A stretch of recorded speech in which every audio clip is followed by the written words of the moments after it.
Okay, great. So I think we can now move on the next slide. Am I right? Yes, please. Can you see my slides? Yes. Okay. So as I said, I've had some experience with TV production companies here in the UK. In particular, a couple of years ago, Blink Films, which is a London-based TV production company, contacted me as they were putting together a TV series all about animal communication, and they were planning to develop a particular episode on invisible communication. And so they wanted to feature my research work on chemical communication in animals for this particular episode. The series was then aired on Love Nature in Canada and the Smithsonian Channel in the US last year. So it has been quite a challenging experience for me, to be honest.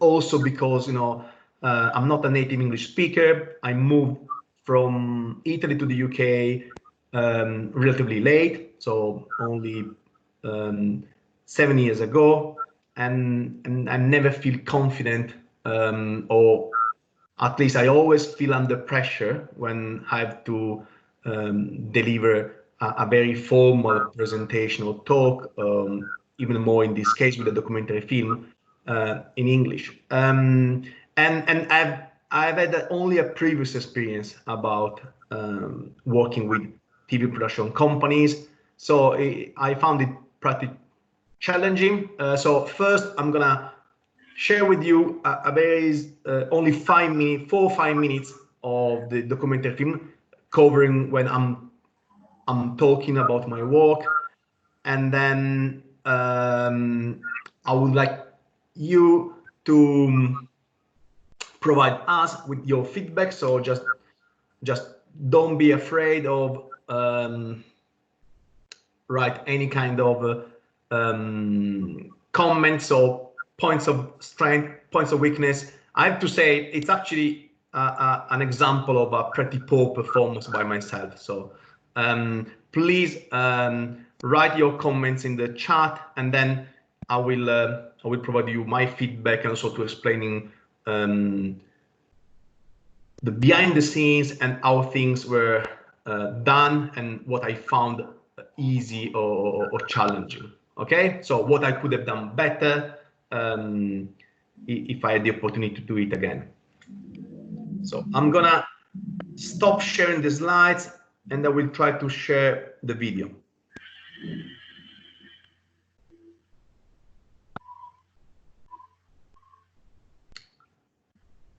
Okay.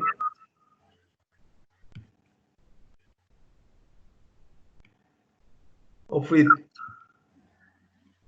it works. Can you see and listen? Can you hear? We can see, but not here. Okay, let me do it again. We need to.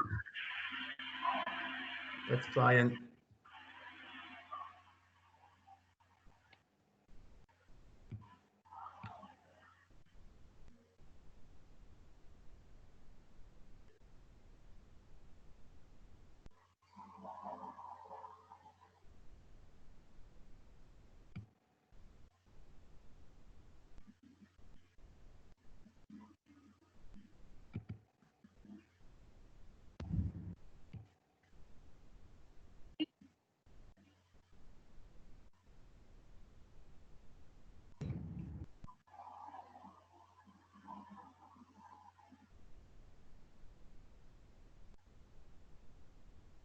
so what are you ready or Yeah, I should be ready. Give me 1 second.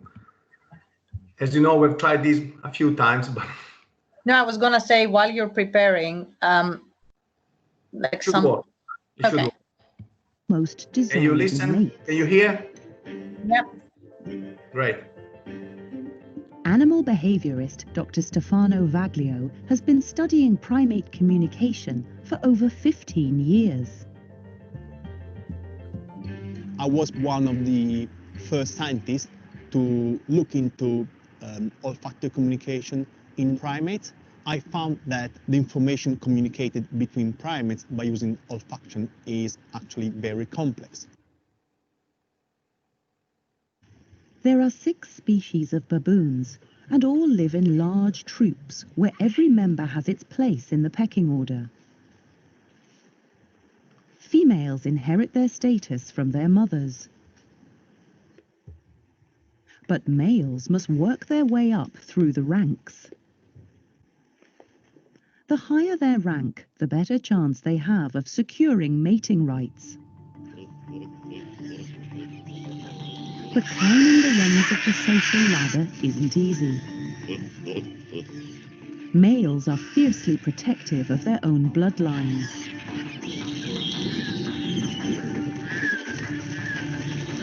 Male baboons can be very aggressive.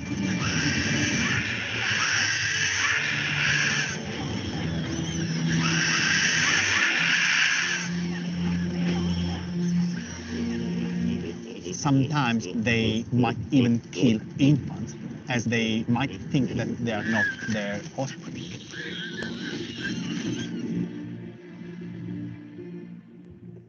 Males will only protect their own young. So the females have to be a little deceptive. Female baboons are really keen to confuse these males, so they need to provide these males with some probability of paternity. In other words, their ticket to safety for themselves and their young is to trick each male into thinking the offspring might be his own. So they all have sex all the time. Sex is at the heart of the social system. It has as much to do with politics as breeding. It's their way of making sure everyone gets protection. But the females have a secret. They only have sex with most of the males when they aren't ovulating and can't get pregnant. Because each female only wants the alpha to father her offspring. He represents the best genes she can pass on to her young. But taking samples from the females, Stefano has found that they have a secret signal. When a female's ready to conceive, she releases a special scent close to the alpha male, a pheromone telling him it's time to breed. This communication works well in the wild, but not always in captivity. However, many animals are so rare in the wild that their best chance of survival is captive breeding. Understanding their chemical communication may be the first stepping stone towards helping them.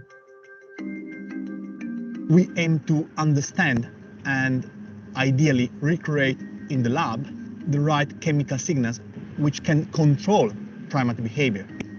By giving them the right signals, we can encourage them to breed. This is very important to improve the success rate of captive breeding programs.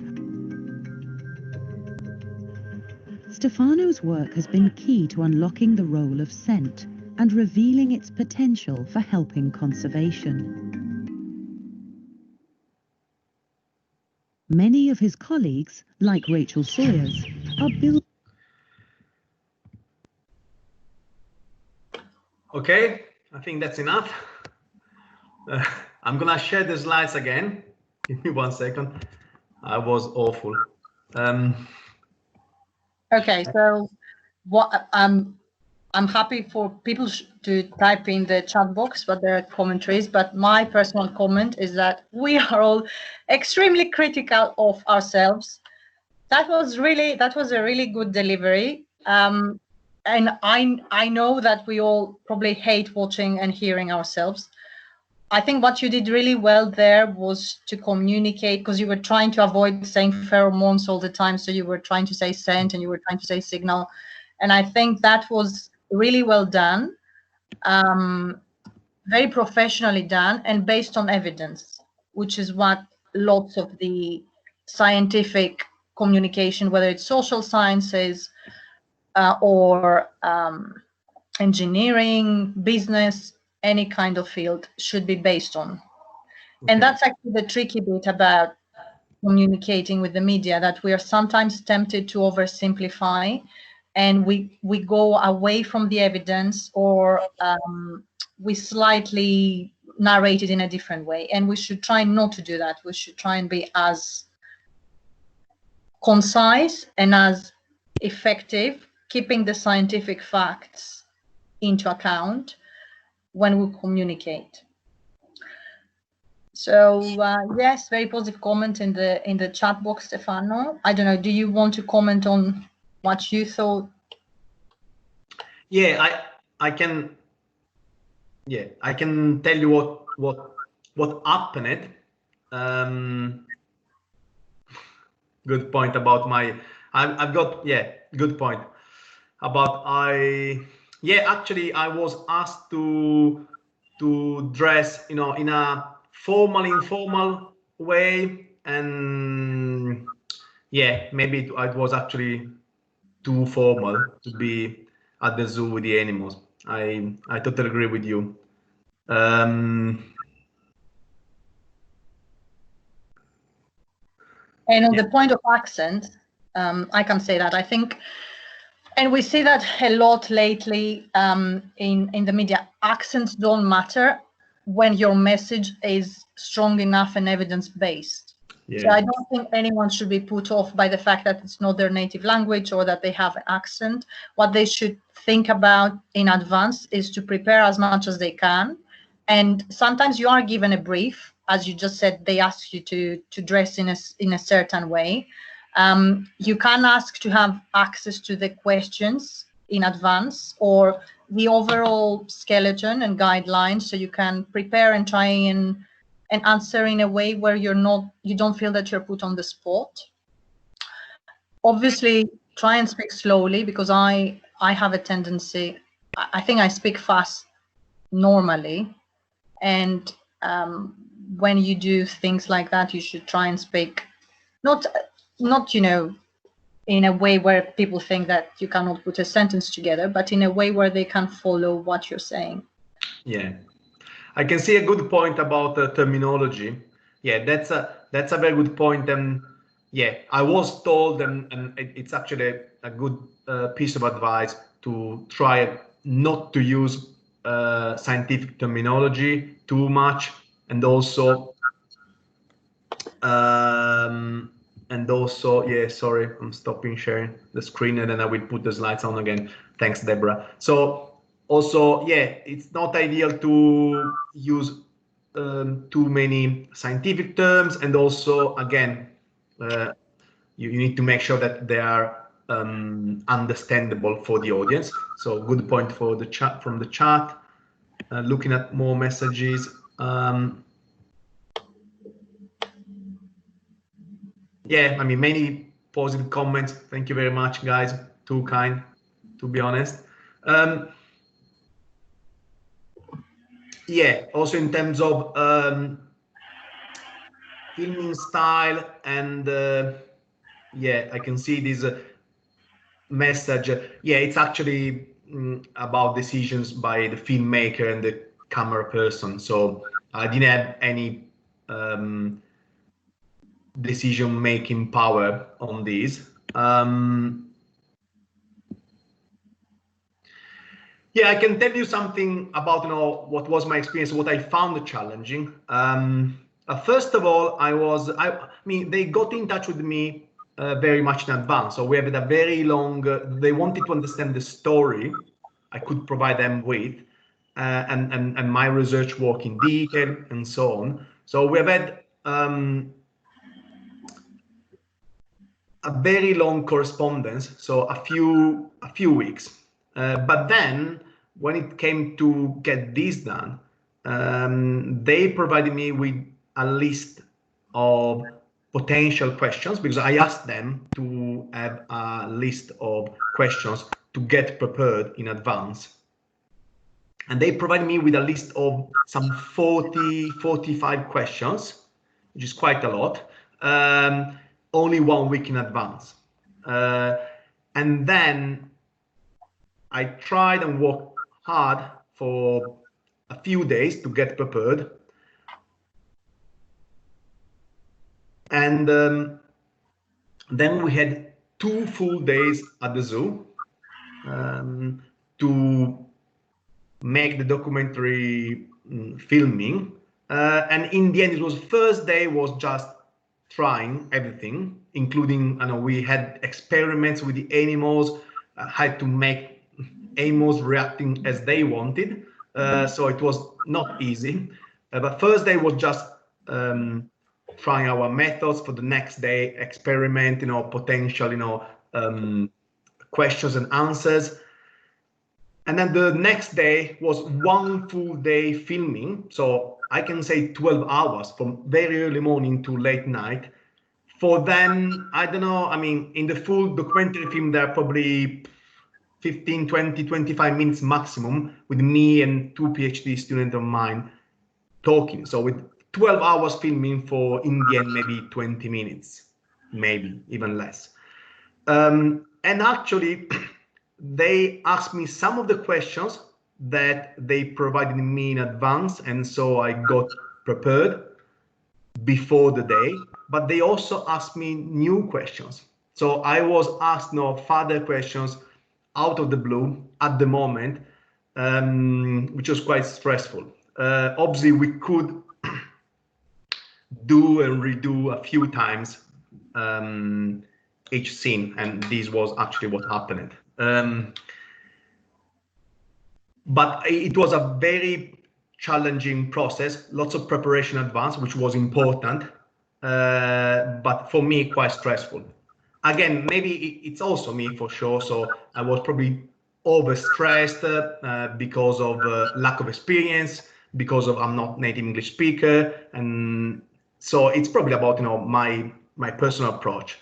So in the end, I think I was able to communicate the key concepts I actually wanted to communicate more or less clearly, but I didn't look very spontaneous. That's my feeling, and also I looked quite stressed out. I mean, I never smiled.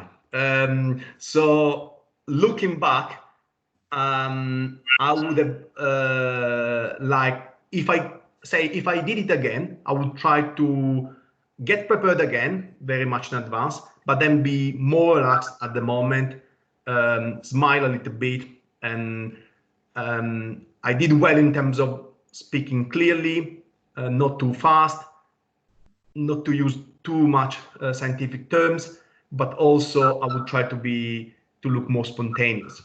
And on the other hand, I also wanted to say that I tried, I think I did somehow well to use evidence about what I was trying to communicate, but they really tried to sell their story. So they had their story, and I had to really, try and convince them that we could not sell a story which was not aligned with this sort of evidence I had from my previous research work. Obviously, we can talk about perspectives, future work, potential, questions to address, but we cannot sell out a story if it is not aligned with the reality of scientific evidence. And that is something I found very difficult, because they really have their story they want to sell, and they really push to say their story to the public, to the audience, and they basically want to use you to feed their story. So I had quite a tough time with the filmmaker, with the director of the documentary film, although he was a very nice guy, to try and explain to him that I understand they've got their story, it's their job, but no, we need to use evidence when we communicate science, because it's about fairness for the audience and our reputation as well. I can see further messages on the chat. Can I come in for a second? Yeah. So, so on your point about you looking formal and not smiling, I don't think that matters for a documentary. If it was a face-to-face interview on BBC Breakfast, then yes, you have to smile perhaps more. On a documentary, you just come across as professional. In terms of experience and how much control you have when you interact with the media, I agree that you might have a not so great experience because they already have a story and they're trying to fill in the gaps. But I don't want people to leave here thinking that the situation is directed to such an extent. It really depends on the type of media and the people you interact with. I completely agree with the fact that you can plan and plan and plan, and whether you are shooting animals or children or patients, in my case, the outcome is that you are the one who has the least time to prepare. So you have to be able to handle this and to be able to almost act spontaneously. I just want your comments on a couple of things from the chat box. So Metka is asking if there was a cost involved and what was your control in the situation. Just a second point. People are saying that when we speak, we tend to make sounds. Do you think that's a problem or not? So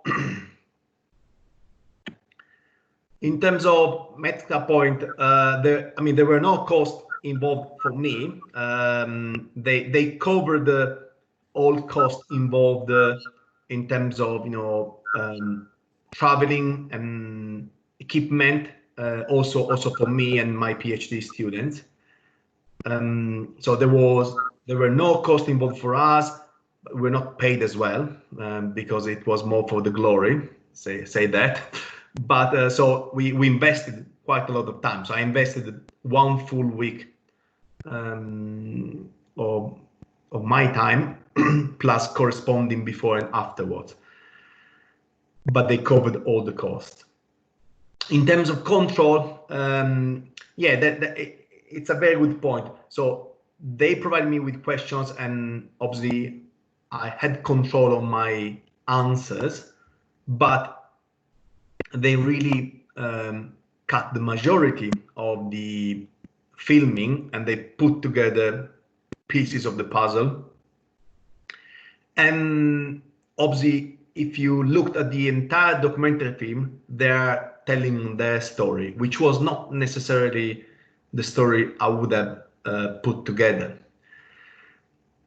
They also asked me to say specific details. So when we had to do and redo a few scenes, they asked me to explicitly answer saying something, but it was more about the style and terms more than content. So they didn't ask me to provide content which was not aligned with what I wanted to say. So I had almost full control. So they basically supported me. But they clearly had their story in mind. And you can see that afterwards, when the film is put together and you don't actually, I didn't have control on the final product. But again, this could be a different story with other TV production companies. In terms of the next point was about clarity when speaking, am I right? Yes, and whether you think that when we talk, we all make sounds like when you're thinking, does this matter? Does it take away from your message? This is something they asked me to face, and so we had to redo a few times scenes because of that, because they want you to be very fluent and clear and try to avoid this sort of sounds. But somehow they also want you to look spontaneous. So that's actually something I wanted to highlight. It's very important, as we said, to get prepared in advance, to rehearse. But it's also, they actually advise me not to be too prepared, so over prepared, because they say otherwise it's like it looks like you are reading from a plot, and it doesn't look good for the final product. So they want you to look spontaneous somehow. Great, thank you. And on Mina's point, because at some point you said they were telling a story that you wouldn't necessarily have put together. My personal comment on this, Mina, is that it really depends on who you work with. So I've had a slightly different, similar and different experience. I work with patients and I try to increase awareness on rare diseases, as I said in the beginning. And at some point, a patient organization approached me and they wanted to shoot a video. So I had input into the video, and I had, I did see the edited version, and I could again input into that and ask them to make modifications and changes, which obviously helped me a lot because I was happy with the message that was communicated in the end. Having said that, the actual process of shooting was quite challenging. They wanted to shoot children who were the patients, their families, and some experts such as medics and scientists. So basically, and we had to do this in a short period of time. So we had a day to shoot and to get the children to interact and answer stories, and to get the families to tell their stories, which were very personal and painful, was also very hard. To cut the long story short, I had to do my bit in 4 minutes before the actual campus was shutting down. And I think when you watch the video, which we're not going to watch, I probably look very nervous. I'm staring behind because there's a security guy running towards us, telling us to stop filming. There's so many things happening behind the scenes that you guys don't see no one sees as the end product. So I think what we're going to say on this, and maybe move on and we can come back and discuss, is that when it comes to any kind of live shooting, whether it's an interview or a documentary or a short video, it is way more challenging than written communication with the media, in the sense that you have to deliver on the spot. Yeah, I think a sort of fil rouge for all the TV and all type of media is that they are very much hectic. So they work on very active schedule. So they really, these might put all the pressure on yourself. They got very active schedule, and sometime they want somehow you making things happen with animals, for example, which is not always the case with animals. They don't necessarily do what I want. And also, they got their story somehow. So you need to try and make sure that you are communicating science based on evidence, but at the same time, you need to be aligned with somehow with their story. And many times you got very short time to get prepared in advance. Even for live interviews, I remember I was interviewed by Sky News on a gorilla incident in a US zoo, and it was Easter Monday. They probably didn't find anyone else, I don't know, but they called me the same morning. They emailed me the morning for a live interview in the late afternoon. And so it was a very hectic time to me to get prepared and look, credible and say something which made sense. but also be smiley, spontaneous, and so on. So preparation is very important, but also not get overstressed and just understand what might be involved in this sort of media communication. Yes, and enjoy the experience, because when you do enjoy it, it does come across. So obviously you're there because you want to be there. No one has forced you. If anything doesn't feel right, you always have the option of pulling out, or going back and readjusting the terms of the situation. Yeah, actually, on this point, I have to say, at the end of the second day, I said that to my PhD students and the filmmaker. Actually, I realized it was a lot of fun. So I really enjoyed my time, but I did realize it only at the end. So probably next time, if there is a next time, I will probably enjoy my time more during the actual experience. I think there is a point by Ben on the chat about what kind of preparations would be useful. I think, yeah, you need to try and get prepared. I mean, depending on the type of work, ask them to provide you with topics to be covered or potential questions to address in advance, so that you can get prepared and re-ask your answers, more or less like with a job interview, I would say. But also you can try and be prepared in any case about communicating your research work or your research area of interest, or something specific you have found, in a very simple way, so that when it is needed, you are already ready. And again, it's more or less like with a job interview, because typically in a job interview, in academia, they might ask you to explain in few words, as if you were talking to a journalist, your research work or your last paper.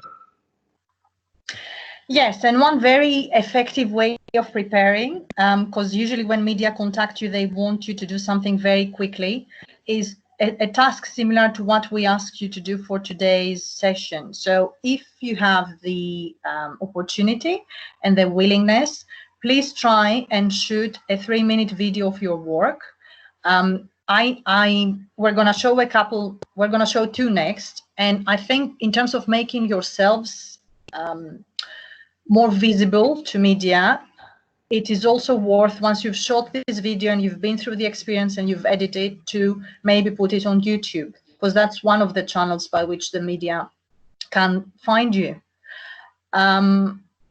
It all comes down to practice. So in terms of preparation, I'm going to echo what Stefano said, but you'll find it much harder to do this for something that is going to be broadcast if you've never done it before. That's why my advice is to try and shoot videos for your friends of your work or any topic of interest in your spare time, in a fun capacity, and see how they get better with time and how your message is changing with time. Nicola has a point about retakes. If you do a retake, you don't necessarily have to use the same words, and you might not even want to convey the same message. That's the point of the retake, isn't it? But if you do want to convey the same message, I think you should do it as simply as possible in your own words, in words that best answer the question.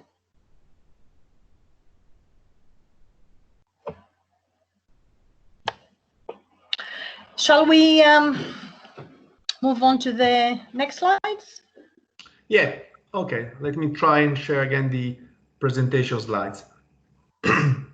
Yes, and Ben's point about starting a sentence outlining the question, then answering the question directly is a good one. It does depend, though, on the subject.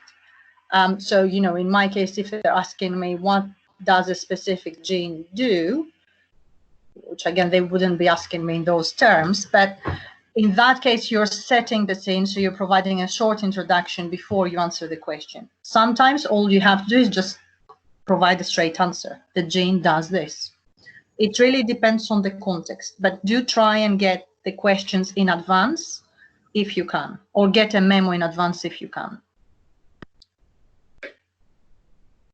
Okay, so Nicola Fox-Hamilton has very kindly sent us a video of her work, which involves online dating and how you can look at people's profiles and find out various information about them. So for you to access that video, I have uploaded into the chat box. Can I ask you all to scroll back to 9:33 a.m. and you should be able to see a file from me that is called 3-minute video talking about research, talking about my PhD research. It's an MP4.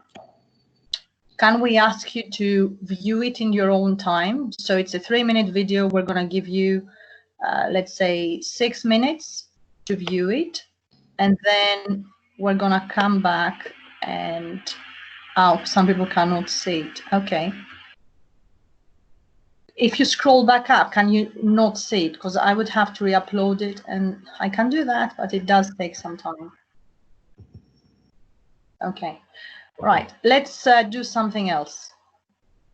Okay, that's fine, don't worry. So we're going to start with another video, which is on YouTube. I'm just going to put the link into the chat box now. This is a video, so... Evie, do you want me to share my screen? Share your screen? Yeah, so I can play the video and people can view it as Yeah. Okay, I just need to request control. And I'll see if I can do this.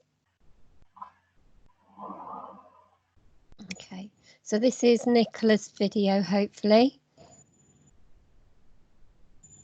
Oh, hang on. I haven't got control yet, I'm afraid.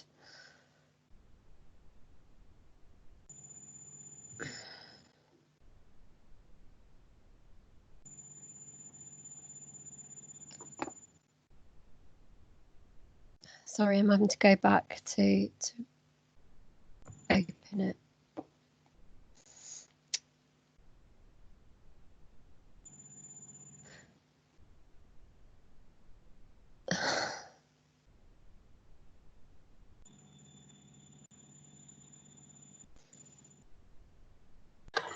Nicola has put a link to her Dropbox video, so yes, you can follow that link if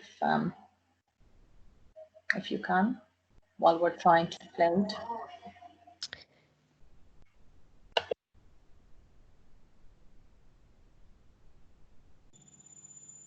I'm struggling a little bit to try and get it to load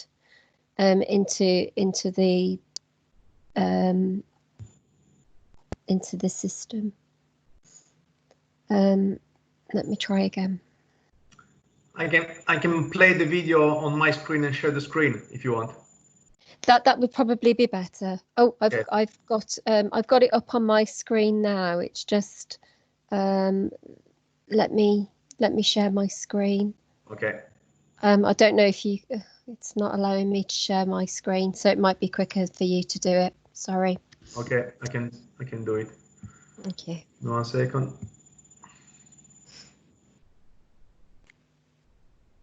Can you see it?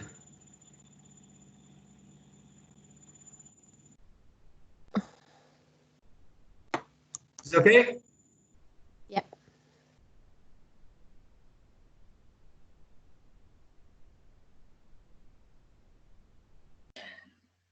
Stefano, there's no sound.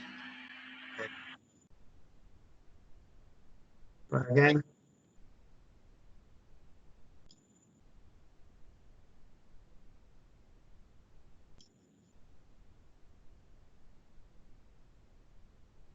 Try again.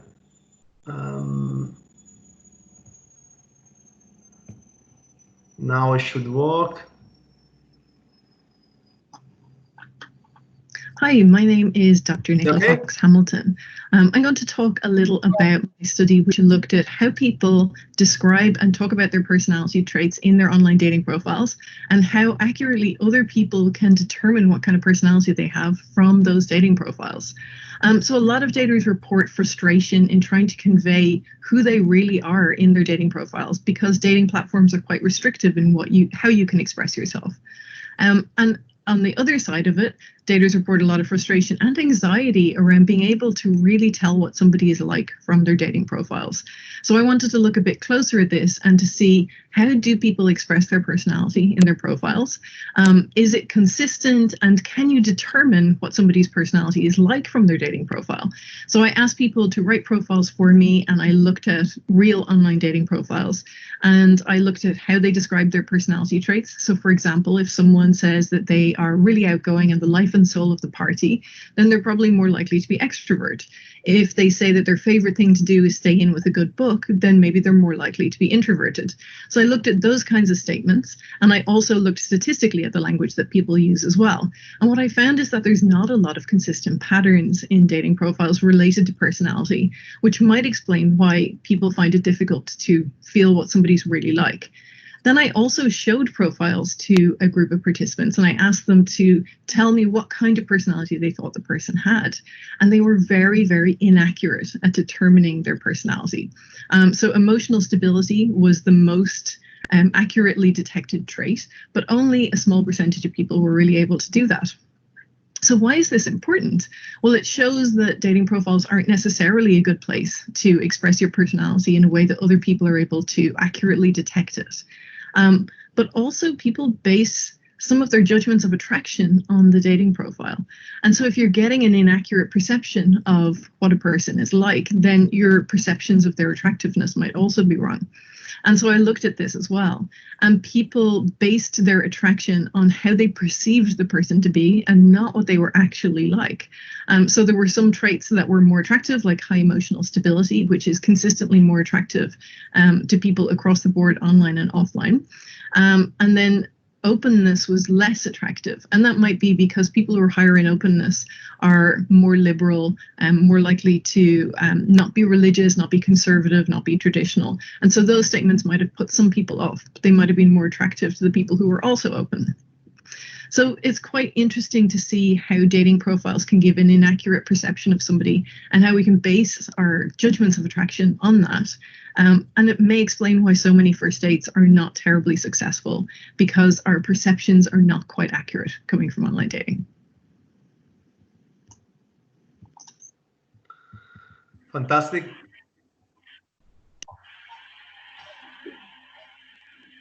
Great, fascinating work on online dating. I have to say, I've watched this 3 times and I'm still learning everything new every day. So we'd love to hear your feedback if you want to type it in the chat box, or maybe we watch both videos and we give some feedback in the end. I just want to say a big thank you to Nicola, and also she comes across as so natural, looks straight at the screen, is actually, I don't mind the fact that you're moving. Yes, you do talk slightly fast, but not in a way where we cannot follow you. To me, it communicated the message using the evidence, and that is the building block we should all work on. Whether you slightly adjust how fast you talk, or whether you're looking at the camera or you're looking elsewhere, and we're going to watch a second video where they're actually looking elsewhere, whether you are pausing to think, which actually we don't normally do, but if you think about it, it gives some, it doesn't take away from your message, and it gives some gravitas to what you're saying. When you're pausing, people are stopping to listen to you. And it was a very good delivery for a 3-minute video. Shall we watch the second one too and give feedback in the end? Yeah. I can do the same. I can play the video and share the screen so we can watch it together. Thank you. The YouTube link. Shall I put the YouTube? Let me put the YouTube link into the chat box again. Yes, please. Okay, there you are. So this video is by Maxime People do that when they're pronouncing my surname, but I'll try. La Mirande, I hope I pronounced it right, who is working on inclusive design. So slightly different topic, very different topic to the one we just covered. And also the way he has shot this video is different to Nicholas. But we want you to view both so that we can discuss what was positive about one style, what was positive about the other style, and anything in addition that should have been done or could improve further. So Stefano, whenever you're ready. Yeah. Try again.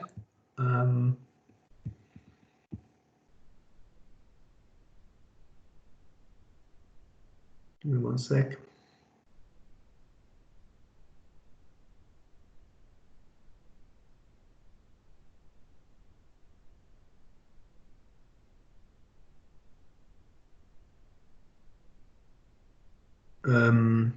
Okay, let me share the screen with audio this time.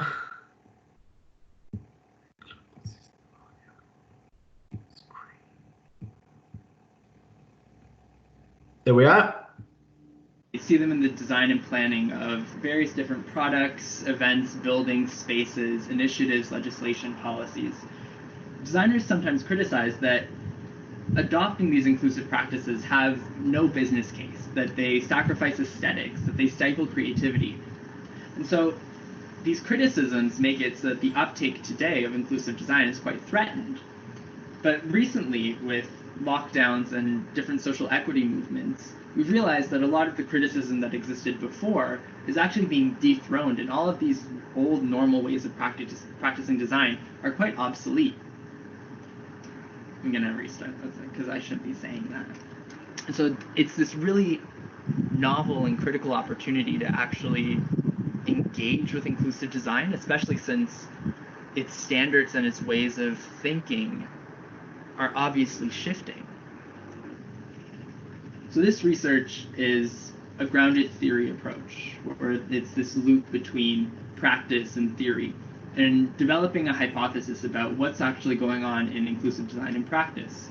So it starts with this nebulous theoretical landscape about inclusive design that touches on things like feminist design, queer theory design, supernormal, universal, participatory design, practices that mix together. And so when you try to distill what's in there, then you start picking out these little categorizations that come up sort of everywhere.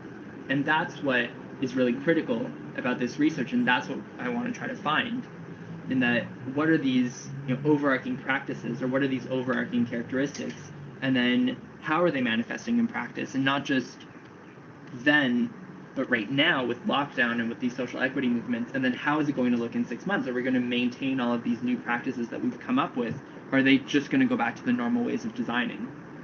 And it's re-questioning what it actually means to be fair, what it actually means to be inclusive, what it actually means to be accessible, and it's giving companies, it's giving individuals a chance to make those new adventures into the unknown and rewrite those standards and rethink what they mean and re-engage with what's going on. And maybe we'll actually get the chance to possibly make mistakes, but at least we'll be moving towards something. And it's not going to be an easy management. And so through these observations, it's going to be a back and forth with the existing factors, or the ones that are proposed, and what's going on in practice. So this back and forth to finally come up with these clear indicators of what's going on in inclusive design and a depiction of what these new normal practices of design look like.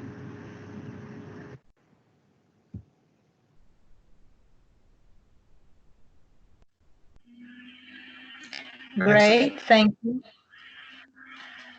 So here you can see a very different delivery from Max, his setup is very different. He's speaking in a garden. He's not looking straight at the camera. He's looking at a different point and then glancing at the camera, and then looking different places. I guess, actually, I think the vision, I don't want to speak on behalf of Max, but I think the vision, given that it was inclusive design, was to incorporate the landscape into the video shot. And that was actually good, very good thinking behind it. we might not always have direction of our how the work is going to be shown. But if we do, then why not try and use it? I do agree with the point about the sound, because it's shot outside. The sound is lacking at places, but again, that's not something that you should worry about, because if this is done outdoors, the cast would have the right equipment that would stop this from happening. And actually, that was the story I narrated before. One of the problems we had with my experience was that my bit had to be done outdoors. So we spent quite a lot of time trying to find the right location where the sound was right and the boom could be pointed in the right direction, so there was no echo and the sound could be clear. But on top of that, they can also edit your sound. So what I'm trying to say is, don't worry about the setup. If you need to worry about something, do worry about the message. And I believe I saw a question from Lisa regarding the radio broadcasts. So how do you prepare, since they're mostly live? What you can do to prepare is to ask them for the questions in advance. Most serious media channels are happy to have a discussion with you beforehand on the subject that's going to be covered and the way it's going to be covered. So, and actually, I always try and do that when I can. Actually, I don't think I've done an interview ever where I didn't know what I was going to talk about and in what order. Of course, there's going to be some change. They're not going to tell you, these are your 3 questions, we're going to go exactly that direction. But you're going to have a skeleton, and you should try and do that. Stefano, do you have any comments, points, anything you want to add? Nothing specific to add. I mean, yeah, I think you have highlighted the main points of strength and weakness, or things that could have been improved. But I think both videos were absolutely great. Quite different in terms of style, but very good performances. And as you said, it's a matter about, rehearsing and getting prepared in advance in terms of the setup. But the most important aspect is actually to pass the message, and so to be focused on the message you want to communicate, and obviously to use evidence when you communicate your message with media. So, I mean, both great videos, to be honest. Well done, guys. Yes, and both personalities came across. Which is great. I don't think if you're shot there and then and you try to articulate or project something then that you're not necessarily in line with, that will come across as stiff. So it's better to try and if you can, adhere to your style and project your style. And I think both Nicola and Max were very I think Nicola was slightly better in communicating her message. She was more direct. Max came across very well, and he was very approachable and engaging. Definitely the different backgrounds did help with the message. So great job to both of you. I don't know how many shots you had to do for this, whether it was your first shot or whether it was your second, third, or not. Is there anything either of you wants to add or share with us about your experience?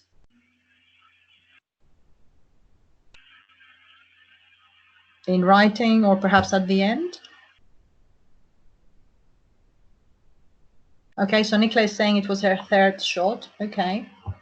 6 minutes. Yes, that's another challenging bit, cutting the message down to the time that's required. Being enthusiastic is actually the reason why media would approach you.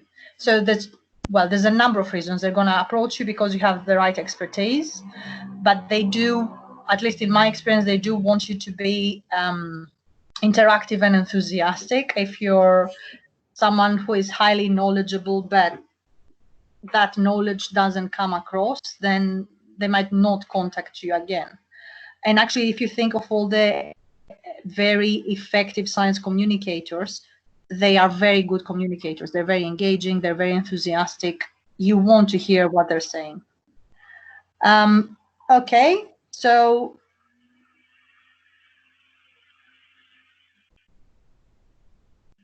yes, I think I'm just reading the comments on the chat box.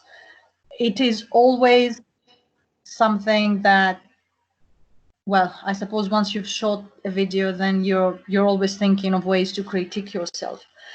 But I think we all have to be happy with the fact that it's never going to be perfect. We'll always find things that we could improve. What does matter is that maybe 80% of the message has come across if you think that you didn't achieve 100%. And obviously, take whatever feedback you want from it and use this for the next interview or documentary or presentation. Shall we move on to something slightly different now regarding written communication with the media? So we've just discussed the challenges of communicating research verbally. I think there are many challenges in communicating research in writing as well. And again, depending on your area of research, there's elements that you have to adjust or communicate differently. So we've put a little task for you in the next 10 minutes or so. What we'd love for you to do by using the chat box is to prepare. So let's say you wake up one morning and you take your favorite newspaper. It doesn't matter which one it is, as long as it's a national one. And the headline in the front page is your research. Can you please prepare, using 10 words maximum, the headline of your work? So we don't want this to be a catchy headline. We want it to be as accurate and as based on evidence as possible. I've given you an example of a headline that kind of fits with my work. So the headline of my research would be "New drug slowing kidney failure could help organ transplantation." And I can tell you it took me about 5 minutes to put those 10 words together because I wanted them to be factual. I didn't want them to be offering false promises when there wasn't the case. So you don't want to promise a new drug when there isn't one. And then you want the headline to be as understandable as possible. So I had used different terms, more scientific in the beginning, and then I thought, no, people are not going to understand this. And then you also want to some extent, you want people to, if this is a headline, you want them to read the article. So what headline can you put together where I'm going to take that front page of the newspaper, read it, and then want to read more about the work? If that's okay with everyone, can we give you 10 minutes to think about it and type your headlines into the chat box? And then we'll come back and discuss some of them and finally close with giving you some final tips on the session. Is that okay with everyone? Okay.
Oh.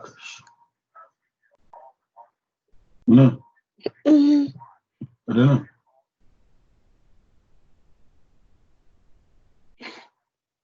I don't know.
Could I just ask everybody to make sure that their microphones are turned off, please?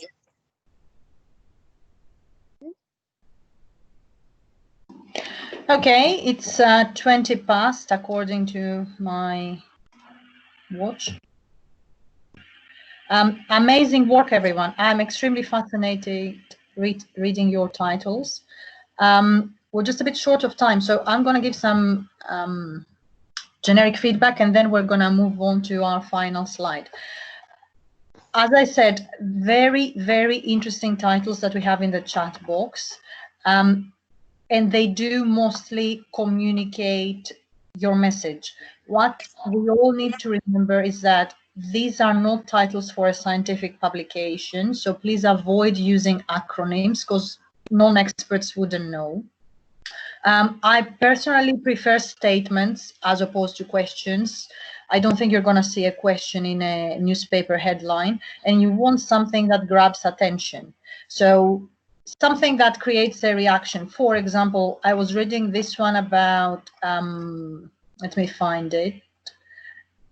It doesn't matter. I'm just going to pick one because I thought it does I want to do, I'm reading the title and I want to do something about it, and it's not an area of my expertise. So the majority of eating disorder patients are invisible to the health system. You read that and you're almost outraged, especially if you're an eating disorder individual. You think, wow, I'm invisible to the health system. Let me read more and find out more about this. It's a statement. It's easy to follow.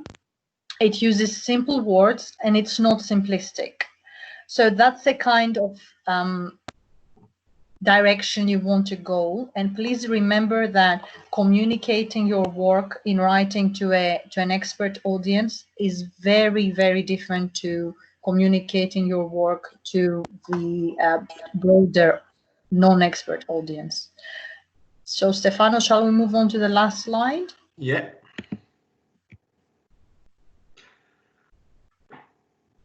Can you see it? Yes. Do you want to talk? Yeah. Since I've been talking for a bit? Yeah. So we finally wanted to recap and provide you with some final tips about communicating your research, interest, area, and findings to media and potentially policymakers as well.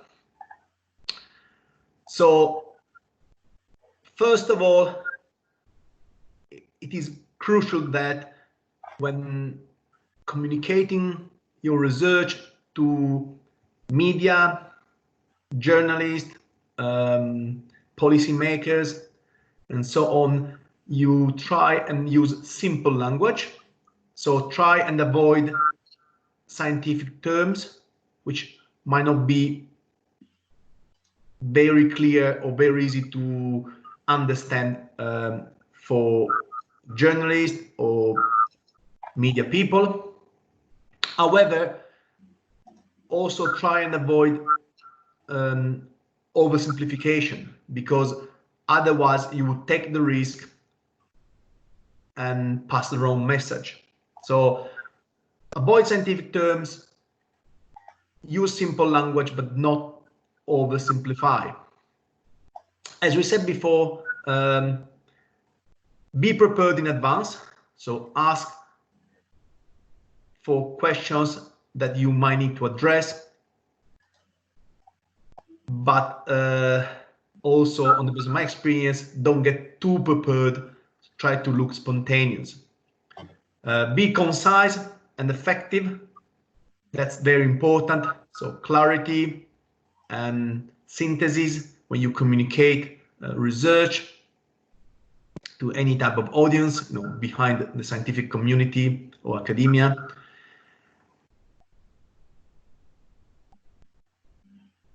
And obviously, as we said, the more you get prepared in advance and rehearse your communication, the better, also in terms of be concise and clear.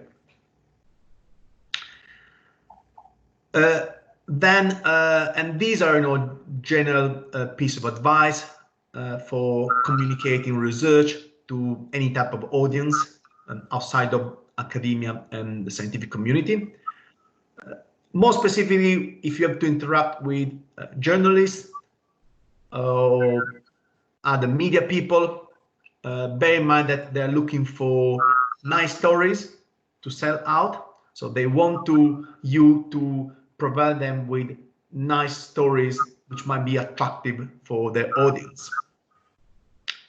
However, they usually also try and find a balance between their need for news and some sort of entertainment with reporting size based on evidence. So they, as Evie said before, they will look for you because you have got the right expertise, or you have found the right research findings they were looking for, or you've got some very good news or some very nice story to provide them with. So try and make sure that you communicate the right message based on evidence, because this would make the difference between you and someone else without the right expertise. But also try to be enthusiastic, clear and concise and effective, as they need to sell out a nice story. So you need to provide them with that story to enthuse and inspire their audience. Evie, do you want to say something more about evidence-based communication and policymakers? Yes, very quickly, because I know very quickly, because I know we have to come to the close. When it comes to communicating with policymakers, it's a very different approach. Policymakers are working under a framework, which is, and basically you are coming to them, or they're approaching you because you have some evidence that is helping them either develop this framework or expand it. It might be that your work is supporting that framework and then your life is easier, or it might be that it's contradicting it. And the important point for everyone to remember is that you have the evidence, and everyone you are approaching, whether it's the media or the policymakers, are highly competent, skilled, and enthusiastic people. So as long as you have to slightly tailor your approach to the individuals, your link to them is your work and your evidence. I would say try and prepare as much as you can. So do look up the relevant organizations, do get support from the media facility in your organization, and you will find out more about Wolverhampton later on today. Do speak to media experts as to how you can tailor your message, either to become more visible or to make sure that the right message, that you are comfortable with the message that is communicated, and just practice. And the bottom line is enjoy it. If you do enjoy it, you're gonna be good at it and it will come across. These are my closing points. Thank you all for joining us. I know we had to put everything together in a relatively short space of time, so lots of hopeful information for you to think about. Stefano, do you have any points? Anything? Yeah, no, I just wanted to say thank you very much for joining us this morning. Sorry for some technical issues. Sometimes it's difficult to share videos with audios and so on, but I hope that we provide you with useful information. And obviously, you can look back at the slides and contact both Evie and myself if you need any further help or if you have any further questions. Yeah. Thank you for joining us. Enjoy the rest of your day. Thank you, everybody. Thank you, Evie and Stefano, for such a wonderful session. I do apologise for the various technical issues we have. It was a brilliant session despite those, so thank you very much. I'll invite you to hang around if you would, and maybe if people have questions, they can pop those into the chat box and you might be able to respond to those. Now I'm going to hand over to Daisy Black. Daisy's going to be talking about her experience of working with the media. So thank you, Daisy. Are you able to upload your screen? That's brilliant. I'm just trying to. I'm not sure if I have succeeded or not, but we will see. I can see your slides. You might just need to press the presentation mode, which is the yeah, that's brilliant. They're not very exciting slides, so I mainly work on radio, so the visual is less the sort of thing I work with. Great. Hello, everybody. I'm really sorry if some of this repeats what Evie and Stefano have done already, but I'm hoping to give you a bit of an idea as to how to work with radio, a little bit on print journalism as well. And I also want to do a short exercise on how to pitch something, maybe get the top line of your next pitch together in this little workshop. First of all, I'm a lecturer in English literature. I research in medieval drama, particularly stage villains, unruly audiences, and women who behave assertively in medieval drama. And in 2019, I became one of the AHRC and BBC's New Generation Thinkers, which has given me the benefit of a lot of training in media work, but also the opportunity to try some things out. And I've done quite a bit for BBC Radio 3's Free Thinking, the SA Sunday feature. But I've also kind of made links on my own apart from that scheme with BBC Radio Sheffield, where I appear on panels as a discussion guest. Other things I've done, podcasts, articles, various different bits of small journalism as well. I'm still fairly new to this, only been doing it for a couple of years, but I thought I would share what I've learned as a newbie and some of the things about how the system works, especially if you're approaching a show for the first time. So this show will presentation will therefore cover how to approach radio producers, how to approach printed publications, writing a pitch, and then I want to give a small pitch of my own at the end. I can't recommend the BBC AHRC NGT scheme enough. Everyone should be applying for it, and I'm very happy to guide through anyone who wants to. I won't go through the why. I think we should be doing a lot more engagement with the media, as I think that was covered in the last session, and you're all here, so you're likely to have a good idea about why you want to get your research out there. So first of all, approaching radio producers, we are all really overworked. Radio producers are off the scale. They're often recording one show a day and juggling 10 other ones for the future. Also, we're going through quite a difficult period, so funding cuts have made it a really hard time for everyone working in the media. I know, for example, the Radio 3 budget has been slashed by a third, even though the current virus means that media consumption is up. So we've got a problem at the moment where producers have very little budget to spend on anything new. They're having to repeat a lot of things, but actually they've got a lot of airspace to fill. Radio, of course, is quite lucky. It's adapted much faster than television can to current lockdown. And in a way, this is quite a good time to get pitches in, because although there isn't so much budget, take-up will be perhaps slightly less. If you can get a pitch through on an idea that taps into something timely, can be done cheaply and from home, you're more likely to get a chance to do it, particularly if you can appear as a guest on an existing show about that topic. So today I really want to talk about how you write that pitch, how you work out what's the sort of thing that they're likely to want. How do you approach the radio? First of all, I'd say start out with local radio and podcasts. The main BBC radio stations are very, very busy. They're unlikely to get back to you unless you happen to be lucky enough to pitch something with something they already have got planned in the future. But local radio stations and podcasts are often looking for material to fill their shows, especially if they've got a kind of guest type show that they can bring you in as an interesting person who knows a bit about the topic of that particular show. When we're all back on campus, BBC Radio Wolverhampton is really, really close to our campus. It's about a 5-minute walk from my building, so that might be a good one to make contact with early on.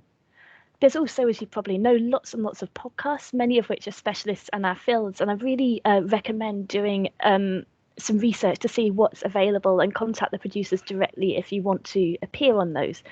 The good thing about doing that is that if you then pitch to one of the bigger guns, you can send a link to your podcast, or you can send a sound file with it so that they can kind of know how you come across on radio. You can't tell that, obviously, from an email.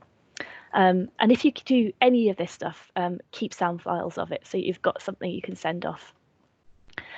First of all, the main thing to do is to establish a relationship with the producer you really want to work with. So if you're trying to work out where your work's going to fit, think about all the shows that you listen to that you find interesting and find out who produces those. I've put on the PowerPoint. BBC emails are pretty simple. It's always the first name of the person, the surname, and then at bbc.ac.uk. So if you've heard that a show is produced by Robin Reed, for example, it'll be robin.reed@bbc.ac.uk, and that's the same across their local channels as well. So if their email isn't online, that's one way to contact them.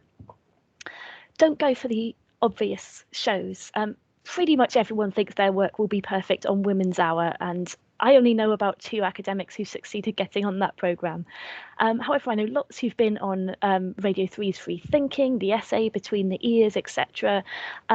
Look out for shows that perhaps are less famous, but still cater to an audience that's interested in arts and culture, etc. Don't be disheartened if you don't hear back. I've often found producers don't respond to you at all. As I said, they're really, really busy. But then maybe 3 months later, when you've completely forgotten about the pitch, you'll get an email saying, oh, can you appear on this discussion panel on this issue? So they might not even take up your pitch. They might say, oh, here's somebody who works in Renaissance theatre. We happen to have something vaguely linked here. Could you come onto this panel? And I've done a couple of things like that. Producers usually work about 2 months ahead of broadcast. So likely if you pitch up something, you're like, this is very time specific, then you might get on. If you say like, this responds to something that happened in the news right now, then they might squeeze you in. But if it's something a little bit more general, then it's probably going to be a couple of months before they get back to you, because they're sort of thinking about the next 2 months. Producers are very good at reading emails, but they tend to read them and not reply, and then remember the pitch that you're an expert in that subject a few months on and ask you to contribute to a relevant show. You're unlikely to be given a documentary slot, at least at first, but what's more likely is you'll be invited to be a panelist on a few shows so they can see what you can do. And that might take the form of just a phone interview, a sort of phone into something. It might take the form of coming into the studio and being part of a discussion with several other people. If you get one of those, do your research on who else is on with you. I found one of the most helpful ways for me to communicate on the radio is to have quite a lot to say about what other people on that show are saying too. So that you can link and you can get a really good conversation going. You usually only meet those people about 10 minutes before you go into the studio as well. So it really helps to do your research there. And think about how yours intersects with that. So that means that you can respond to other people's points by bringing in what you want to say. If you do get the call, you'll have to be prepared to move quickly. I pitched my Glitter and Villainy documentary in September, heard nothing until late November, and then I had 2 weeks to turn the entire thing round in the last 2 weeks of teaching before Christmas. I think we finished recording that on the 19th of December. It was really, really fun. It was also really stressful as well, because I was juggling my teaching calendar. So it's fine to say no to this. A producer would rather you said no than tried to do it and then utterly fell apart with it. So do be aware that this sort of work takes a lot of time. The biggest challenge is juggling it with your academic workload. Preparing to be a guest on a sort of discussion show takes me about a day's work, a bit quicker at it than I used to be. It used to take a few days' work. The last documentary I did took the same amount of time as researching and writing a first draft of a journal article. So be really realistic about your timescales and think, where does this fit within my overall research plan? If someone asks you to come on something, ask how long will it take? What's the timescale? And ask yourself, do I really have time to do the preparation needed? What will I have to drop in order to do this thing? So bear that in mind and kind of safeguard yourself as well, because this sort of stuff can sort of take up infinite time if you're not careful. Much of the above, unsurprisingly, is very similar to how you approach print journalists. And I know you've done some on this already in the last session, so I won't go over this hugely, but the main thing is to pitch to the right section. This again is like finding out which producer is most likely to find your work useful. Avoid the news and the generalist accounts unless you've done something like last week, the archaeologist who discovered the earliest theatre in London. That's a newsworthy event. Most other things will probably be better off in arts, comments, education sections. So think about science sections perhaps. So think about where your article will have its home. Once you've done that, call the publication switchboard, ask for the name of the editor of that section. And as with radio, sort of focus on pitching to less fashionable parts of the media first, to build your experience up and build up a portfolio of articles. One of the first things someone is likely to do if they get an email from you with a suggestion for an article is Google you. And they might find your academic work, which is great, but if they can find some shorter articles for other publications, they'll know, great, this person can already write for the media. They know what we're looking for. I can trust them. So as I say, think about where your work's going to fit and how you can demonstrate to them that you can write for the public. Small thing as well, when you send that email, make the subject line of your email really punchy and exciting. These people get 150 emails a day quite often, and if it's something that looks interesting, you're more likely to be noticed. Be aware of deadlines. Monthly magazines tend to work 3 months in advance.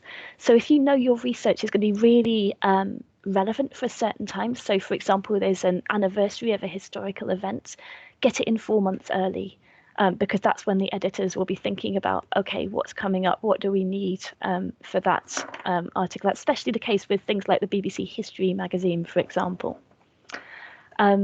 When you send your email, first introduce yourself very briefly, say what you do, where you're from, obviously, and send the first 4 lines of your article.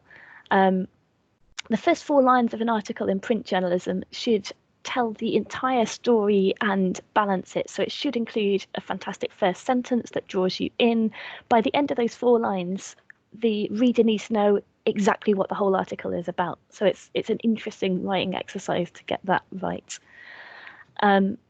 Finally, be persistent but polite. I kind of generally say with the radio stuff, if you don't get a response, maybe one email in sort of 2 or 3 weeks later is just to say just sort of checking you got my email is fine, but don't go any more than that. With print, people tend to respond a lot more to sort of communication, especially if you've got a time-sensitive thing that you really want this thing to go out on the anniversary of X event. So don't harass people, basically, but a follow-up email or even better, a phone call is kind of crucial here. I know you've already just done some of this, so I'm sure this overlaps with the last session, but here are some top tips for pitching. First of all, as I said, do your research.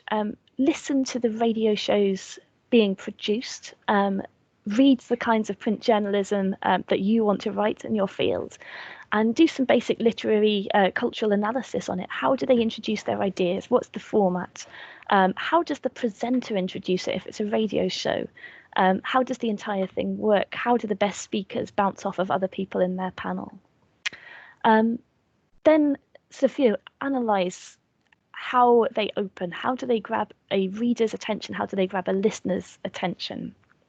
One of the ways you can do this is to keep it personal. So I often use personal stories in introducing bigger concepts.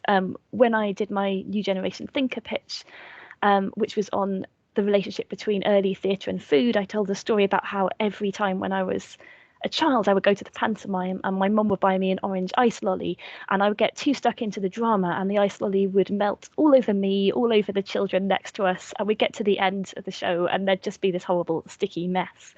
And I used that in the example of food being troublesome in theatre, which linked into my actual topic, which was medieval dramas. So something that will bring the audience into the subject. You're bringing them to you. You're not lecturing them. You're not giving your authority to them.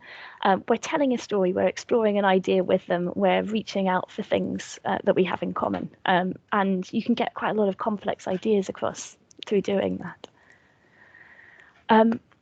kind of obvious one, but think about angles, not overviews. The thing I'm always tempted to do is to be like, here is all the stuff that is cool about medieval theatre.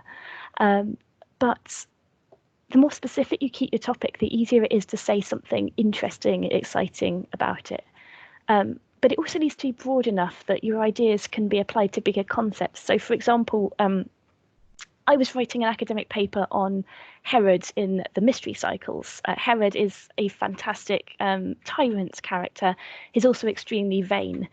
So from that, I pitched an idea, which I'll show you in a minute, on a program on glittery villains. You know, why do villains always glitter? What's going on with that? Why are they often very, very camp? Then I could link that to the broader idea, which is looking at current homophobia, debates about trans people, and insecurity around the performance of gender. So you can see I've gone from something very specific, the medieval text, via something that we all kind of culturally identify with, whether you've watched a Disney film or a pantomime or that kind of thing. And then you can look at some of the nasty aspects of it, which are very timely in the news, for example, at the moment. So that's one example. There's lots of ways you can do that. Keep it relevant. This usually means linking your research to something very recent, or it might be bringing lots of ideas together that people already know about independently, but might not have put in the same place themselves. Either of those techniques are quite a good way to feel that you're building on your audience's existing knowledge rather than, as I said, lecturing at them. Authenticity, I know this was mentioned in the last talk, but be passionate about your subject. If you don't believe your research is achingly cool and that everyone should be really excited about it, you're not going to convince the producers or the listeners. So if you're wondering what to pitch, it doesn't have to be the thing in your research you feel like you're the world expert on, but it does have to be the thing you're really excited about, because that will come across as you're talking. Whether it's print or radio, do as much of the editor or producer's job for them as you can. If you can write an article which needs very little editing, that's the right word length, that's concise, that perhaps has images with it, really all that editor has to do is spell check it and put it straight into their magazine. They're going to spend much more, they're going to look much more favourably on emails with those kinds of pictures where they can think, yep, I can see exactly where that's going in the next edition of this magazine, than something where they're like, this is an awesome idea, but it needs so much work, I don't have time for it. If you're going on the radio and you're pitching a mini documentary, then I tend to list the people we might interview, the places we might visit to record it, do all of the things that a producer would have to do, essentially, so that they can see, oh yeah, that's a great idea, and they already have a plan, and I don't have to do so much work on it. As I said, they're doing an insane amount of work constantly. As the last presentation said, avoid academic language and jargon. Many times I'll send something to one of my producers thinking, oh yeah, I've got it really simple. And they will just tweak one or two words that suddenly make the whole thing more accessible and much clearer. Producers and editors know a lot more about most things than any other profession. They're likely to know at least a little bit about the topic you're pitching. These guys have a week to become an expert in next week's show material, and they do, and then they forget it, and then they move on to something else, but they do know a lot about it, and they'll be able to help you explain your idea simply. But if you can't pitch it simply to them, then they won't see the potential for you to do that to their audiences either. Finally, find a Tame audience member to practice with. Before you send off a pitch, read it aloud as expressively as you can, ideally to a friend. Does it already sound as though it could be on the radio? Ideally, phone a friend and read it down the phone. If it's an article, send it to a non-academic friend. Does it need tweaking so the language is clearer? Are there any links in it that don't make any sense? These are really invaluable, actually, because if you're trying to communicate it to a general audience, having someone who might be in that audience is very useful at that early stage. And we'll practice some of the form for this in a minute. So wanted to just show you, sorry about the smallest of the text in this, but I very happy for Deborah to circulate this whole PowerPoint so you can have a look at it in more detail. But this is the pitch sample for my Glitter and Villainy show, which was on BBC Radio 3 just before Christmas. So what I've done here is set up an opening line that's provocative, that makes you want to hear a little bit more. Sometimes evil is utterly fabulous. Effeminate and dressed literally to kill, the camp villain is a familiar trope from pantomime to Disney films. Then I've got into the kind of history, the context, that kind of thing, a few examples that are interesting. Then I've got into the social implications of this. You know, sure, we still have the camp villain in Disney, for example. We still have it on stage, but these are the current debates in it. And then finally, this is the doing the producer's job bit. So I've sort of said, these are the people we could interview. We could interview panto artists. I've named specific people, drag performers, etc. And I've pointed out, well, obviously it's pantomime season in a few months, but this subject could also fit in with LGBTQ History Month. It could fit in with Pride. So I sort of said there are 3 points of the year where this documentary will be well received, where it will fit into other conversations we're already having. So if you're planning something slightly longer, slightly more complex, if you can already show where it would fit in their schedule, then that's a good way to go. How to write the pitch then? These principles apply whether you're going for radio or print. Obviously, you've got to have your top line, your headline. What's your main star message? It should be fresh, possibly provocative, exciting. It should have immediate impact on the audience. Nowadays, journalism's sort of gone very much for the clickbaity headline. But also this top line, this star message needs to be your opening line in print journalism. You also need a hook, so something that leaves the listener wanting to know more. There's lots of devices you could use for this. Sometimes in radio work, I start with a story, something that brings the audience gently into the subject, gives you a way in. You could use a challenge. So I was quite provocative I did a broadcast on cannibalism in medieval drama, and I called it Cooking and Eating God. Quite a clickbaity title for that one. Or you could start with a question. One of my colleagues just started with the question, why do young men want to go to war? Interesting question, brings you in. You could start with a surprising theory or fact. Another friend of mine, there are over 10,000 pieces of gold in Folkestone Harbour. And you're like, whoa, I didn't know that. That's really random. How did they get there? Lots of questions generated from that. Or you could start with a pen portrait, so something really evocative that describes a scene and takes you into the action. Overall, a list of facts is not interesting. A story is. You're all lecturers, so you already know this from the teaching. But one interesting exercise, if you're thinking about, okay, I've got lots of ideas, I don't know where I should be pitching this sort of stuff or how it will work. Think about how can every element of your research be told as a story. It might be a personal story about how you came to discover something exciting. It might be a story about the people who created the thing you're studying, or it might be a story about something in history. But essentially, you should be able to look at your research and think, okay, that's an interesting story. How can I tell this in the pitch? So I'd like to spend the next 5 minutes getting you to write 2 of these things. So I've put on the PowerPoint. Think of an aspect of your research you want to pitch either to the radio or to a print publication. If you can just make up in your heads where you think that would fit nicely, even if it's one you need to do more research on, that's fine. First of all, write down your top line for it. So what's the star message of this? And then write the opening sentence of your pitch.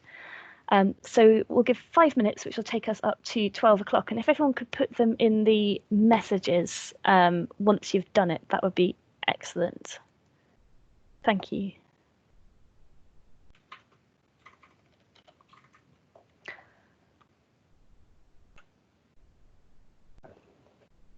Also, if you've got any questions, if you want to put them in there as well in the next part of this, I can definitely do that.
Okay, so time's up. I wonder if anyone's brave enough to share their pitch, their top line, their opening sentence, either in the chat or by voice.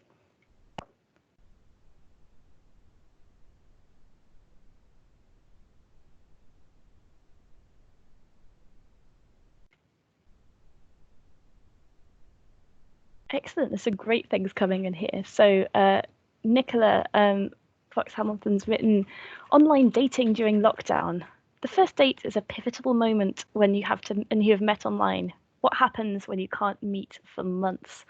Okay, I already really want to read that article.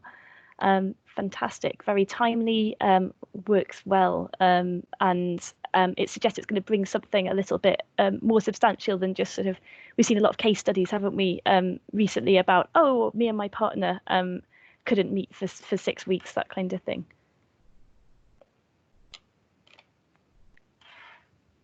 Current society upheavals reveal similar ideas in the punk era. Excellent. Waiting for Maria's. Feel free to use the mic as well.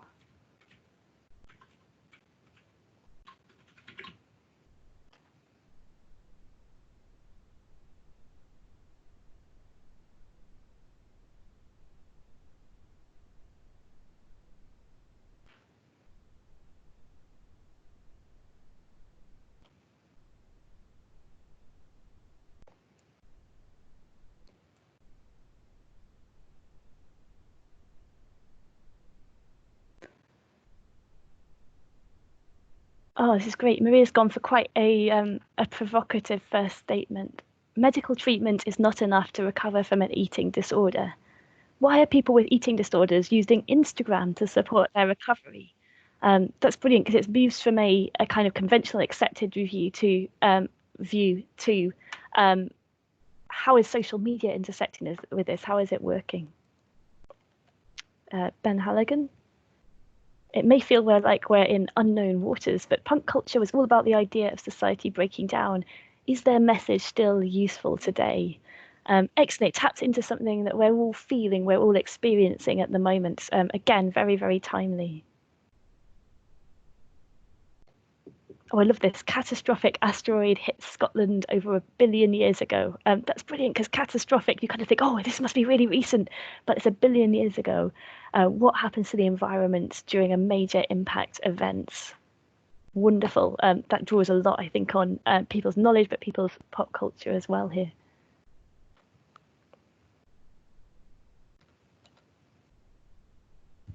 Real entrepreneurship is not a dragon's den. How a redesign of our enterprise education in schools can help encourage more women entrepreneurs. That's great, isn't it? Because it challenges a stereotype of what business is and what entrepreneurship is here. Again, drawing on public knowledge here. The gold time capsule, how do we know where to get? These are wonderful things, where to get our gold. Great, thank you. These are all excellent. All of them are pulling on current knowledge base, cultural references, a sense of immediacy. It would be really obvious to an editor with very little time why your work is really relevant here, and that it could have something to say to current situations.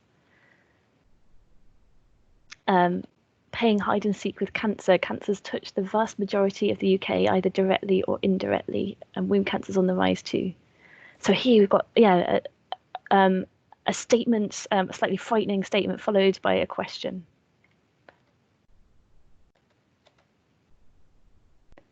And something I didn't know. H.G. Wells, famous science fiction writer, but also party political candidate. Why do we not know much about the hidden side of his work? Excellent. Take something you think you know, challenges it. Brilliant. Were there any questions then about either how you felt the experience of writing these were, and any ideas about that, or just any general questions?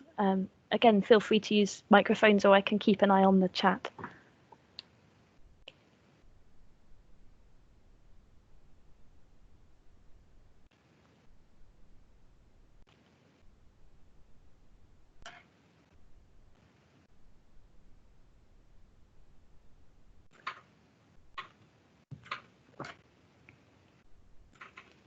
do you have any? Here we go. Nicola, how many episodes as documentaries did I pitch?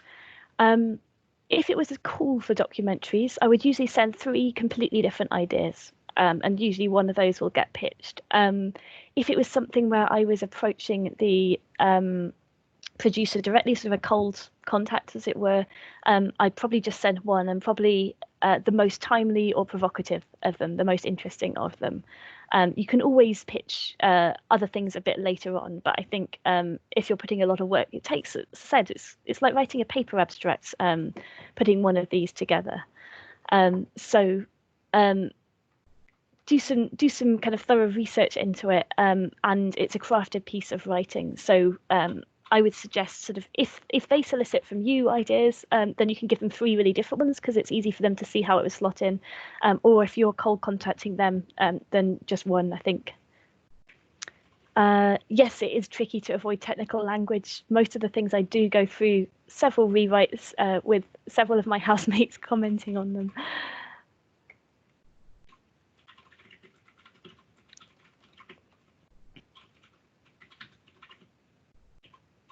Why the future is non-binary, that's beautifully contemporary. Excellent. Foot in the door content. So the first thing I got to go on, I'd pitched something on, let's see, Noah's wife in medieval drama. So Noah's wife is really troublesome. She doesn't want to get on the ark. Then she wants to bring her girlfriend on. Then she wants to go and fetch all of her tools, etc. I pitched for a mini documentary on her and why women are troublesome in drama more generally. And actually what happened was I was invited onto a free thinking panel on motherhood, which included a novelist, a gender theorist, in fact, there were 2 novelists, both writing about contemporary motherhood. And so with that, I refashioned that material to focus on Mrs. Noah's role as a mother. And that worked quite nicely, because between us, we kind of covered a lot of history. So I did the sort of, this is how this early figure appeared in this play. And they were linking that to very modern ideas and modern concepts and struggles about why the mother is still such a troublesome figure. So that's a good example of foot in the door content. I sent something that was quite specific. They made it broader, and I ended up talking about that.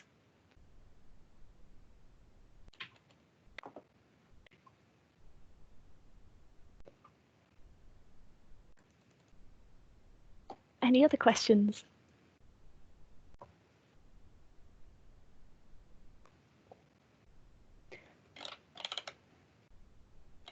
Earlier on, we had a question about whether there's something like the New Generation Thinkers for scientists. First of all, New Generation Thinkers is very, very broad, so it includes social sciences as well as humanities. They don't have something for science yet, the more traditional sciences, but they are actively looking for science communicators to pitch to them.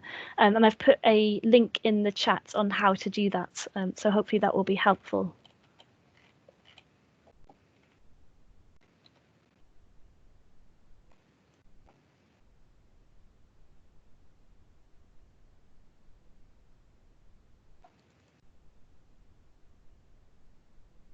Okay, fine. So last of all, just wanted to talk a little bit about my experiences as a new generation thinker. You have to be studying, as I say, in arts and humanities, but we've also had social scientists as well in previous plans. You can either be a current PhD student who's in sort of your last year, you need to have kind of made a good contribution in your research, or within 8 years of the award of your PhD. But note that this includes any career breaks, so parental leave, caring responsibilities, or you can be within 6 years of your first academic appointment. So I think quite a lot of people will be surprised to realise they are able to apply for this. And again, that includes career breaks such as parental leave, caring responsibilities, etc., or just unemployment. I mean, it's pretty difficult to get your first academic job at the moment. So probably more of you than you realise will be eligible to apply for this. And it was set up essentially because of what I was saying about science. The BBC really want to contact researchers who do new, exciting work and feature them on their culture and history programmes. They wanted to bring the best of university research and ideas to a broader audience through the media. I thoroughly recommend applying if you can. It's the most fun funding application you will ever write. What's crucial in it is that you describe your research in a way that sounds like it would be engaging on the radio, as well as pitching an idea for a specific show. If you do get through to the selection phase, they have 3 different selection days where 100 people will be invited to each one. Then you end up having a day of workshops in media training in which you pitch your show idea to the producers, and the 10 new generation thinkers are chosen from between those 3 days. Even if you just get to this selection phase, it's really worth it. The workshop is very helpful, and you also end up on the books as a possible contact for future programmes. So it's kind of worth filling in the form just to see if you can get to that. Also, I happen to know they're really keen to get more representation from non-Russell Group unis and from the Midlands in particular. When I had my day, they said, oh, you're the one from Wolverhampton. So clearly they'd already been thinking, oh, we've not had someone from there before, or we want someone from there. So I think that really helped.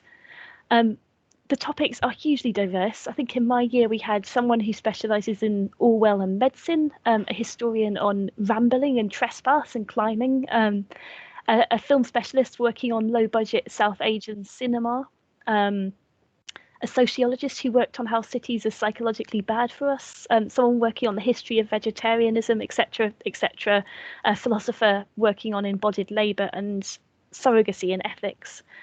So it's really, really broad, and a lot of your research will be hugely interesting to them. As I say, it's not the only way to get into this sort of work. Some of the things I've suggested too will also be helpful, but it's certainly given me a huge privilege, a huge advantage to be able to just learn how to do a lot of this stuff. As I said, I'm really happy to look at applications from any postgrads or staff planning to apply. If there are several of us, I might suggest we do a separate workshop, perhaps when the 2021 call is announced, and I can talk you through the process and look at some of your proposals as well. I think that's me done, but are there any other questions at all? Thank you, Daisy. That was a really, really good session. And again, I've learned a great deal. So thank you for sharing your wisdom with us. So would you be able to hang around for a little while? And if there's any more questions that pop up into the chat box, be able to take those? Sure. Yeah, that's fine. I've just put my email in the chat box, so if anyone is wanting more information or we want to get a group together to look at this scheme, then I'll be happy to sort that out. That's brilliant. Thank you very much. Okay, so now I'm going to hand over to Vicki Warren. Vicki is from our External Relations department, and she's going to talk about working with the media and how our external relations departments at universities can support us. So just so that you're aware, there are lots of people from the University of Wolverhampton, but we've also been joined by some external guests as well. So thank you very much. Thanks, Deborah, and thank you, Daisy, as well. That was really interesting. I just caught the end of that one. So hello, everyone. Just to introduce myself, my name's Vicki Warren. I'm the head of content and communications within the External Engagement Department at the university. Just to give you a little bit of my background, I've worked at the university for 13 years now in a communications role, and it was originally press and PR officer, but things have moved on quite a lot since those days. Before that, my background was in journalism, in print journalism. I did that for 4 years, and I was trained within the Express and Stars training scheme. So I will share my screen now. Hopefully this is, I haven't heard of any problems, Deborah, so I'll see if I can share. That's brilliant, thank you. Is that working okay? Yes, we can see that, lovely. That's great. Okay, so I'll move on to the first slide. So who we are. So my team is corporate communications within external engagement. We're a very small team of 5 with 1 vacancy at the moment, which is covering behind my old role. And we look after internal and external communications for the university. My last slide is our names, so I'll finish with that to give you some sort of context to who we are. So what we do internally, our internal communications include Jeff's update. Jeff Layer is our Vice Chancellor for those external members of the conference, and this is a roundup of news from the Vice Chancellor really, and research is always mentioned in that. WLV Jeff's update currently is fortnightly. WLV Insider is our weekly newsletter. That's really aimed at staff, and that's a roundup of the news throughout the week. It has some dedicated articles introducing research subjects, but it's also the sort of news items from the week that we've done that staff members have been involved in. We also look after Research Matters. That hasn't been produced recently. It's definitely something that we're looking to work on more.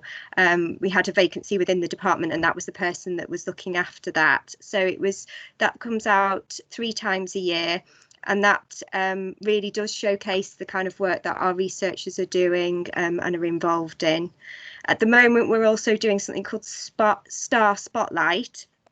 This is really something we've launched during COVID-19 to shine a light on staff members who are going above and beyond in the current situation, and that goes out weekly as well. We also look after student communications. That is sort of spread throughout the university really, but anything that would go out to all students, important urgent messages, that would come through our department. We run the OVC briefing. Again, that abbreviation is the offices of the Vice Chancellor. That's used to be once a month, and in the current situation it's every Monday, and that gives us an opportunity to talk about the current situation, but also people do presentations that are relevant to colleagues within the university. And another internal communication that we do is called Newswatch. We used to do a daily press watch, and we've moved now to a online version of which is Newswatch. Goes out on a Friday, and that rounds up the media coverage and the social media coverage for that particular week. Externally, we do proactive media, so that involves traditional news releases that we will write up with colleagues to send out to the media. It also includes story pitches, and that might be where I know Daisy was talking about pitches just at the end there. That's where we will contact particular journalists and try and sell in a story for coverage, and that could be online, it could be print, it could be radio or television. We handle inquiries from journalists that come directly to us, and that might be that they've got a subject that they're writing about, or that they're doing a film about, and they want an expert in that subject. They will actually come to us sometimes with someone's name that they're aware of and directly ask for them as well. So it does vary, the nature of the inquiries. And as ever, it can be, we need someone today, or we need someone within a month, and it really does vary. Expert comment. This is, we have a system called Response Source, and this is where journalists put up the articles that they're working on at the moment, and they ask for an expert to comment on it. So it's not necessarily that they want to sort of read someone's research, but they need someone to give expert insight. You often see people on the news who have got an expertise in a particular area who will be sharing that. And Response Source is a system that we use where they just put it out there to lots of different channels to see who has the information, who can comment on a particular subject, and so we're able to access those inquiries. We also produce WLV blogs, where that's written by someone, often on a topical subject that is of interest to them or fits in with their area of speciality. They appear on our website, and we always share those on social media as well. We look after the news pages of the university website, so that's students, staff and external facing news. And my team also look after the corporate social media for the university. So obviously that's LinkedIn, Facebook, Twitter, Instagram. I feel like what am I forgetting? I'm forgetting one. I can't think just now. But yes, we look after the social media for the university. And also we produce videos. Now, there are lots of different videos that we can be involved with to promote research and news. There are some professional companies that the university works with, and some of you may remember the Open Your Mind campaign that showcased research across the university. So that's working with a professional company that comes in for a day, for example, and talks to you and does quite a glossy, I would say, video. We also have within our team a digital content manager who's experienced in making videos, and that can be sort of a middle ground, I would say. He's very experienced and they're very well shot, but they're possibly not the same level as those glossy ones. It's when you're sort of targeting social media. And then another form of video that we do is using our iPhones. So as I said, my background was print journalism, and when I first started, it was all about press releases. But we've really had to evolve, and that has actually been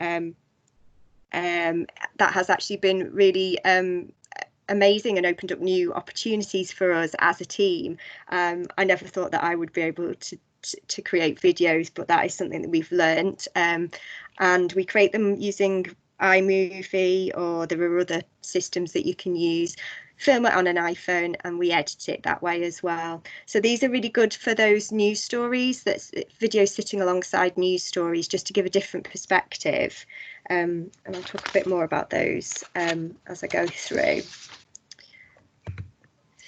So how we work is that we will work with you about your story. We will discuss the piece of research or the story idea that you've got, to sort of get a feel for it. And also, yes. Sorry to interrupt. Could you move your slides along, please? Are they not moving along? They're not, no. Oh. I think what you have to do is to go up to the there's current. I think it gives you the option to that. Thank you. You can. I think there's an option at the top of the screen that that gives you the opportunity to do the full slideshow.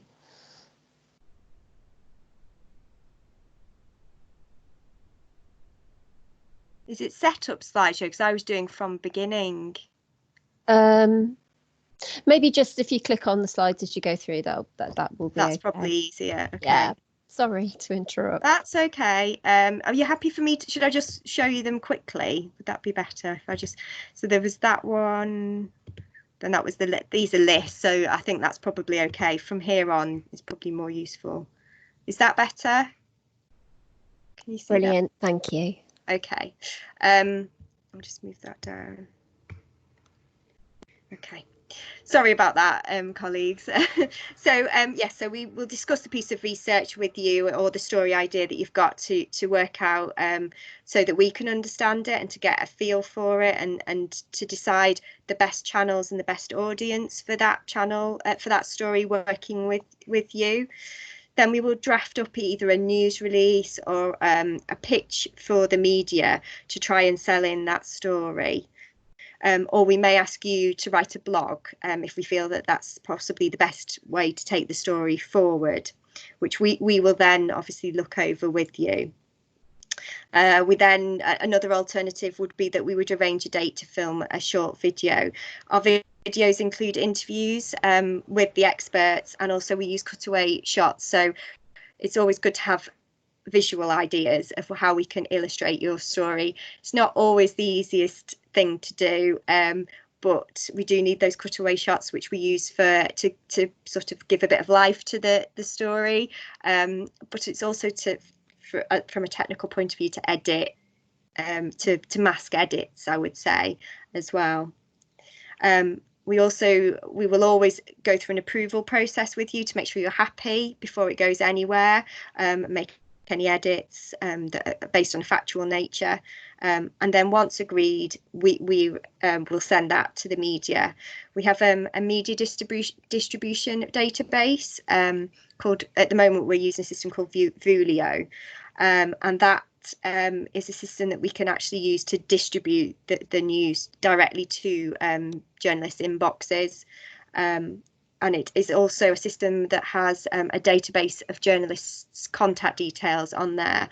So it's got thousands of media contacts that we can use to search by the outlet title, the job title of the journalist's name, if there's a particular person that you're looking to target. So that is a really useful system that we've got to help us target our news to the right people. And then, of course, once it's out there, we're also sharing on our digital channels, on our social media. And that YouTube, of course, YouTube is the other social media that we use. So obviously the videos that we produce go onto YouTube, and that's how we get them onto our website and how we share on social media. So the next slide. Okay, just move that down slightly. Okay. So what we need when we're sort of constructing a story together with you includes the research paper or a summary.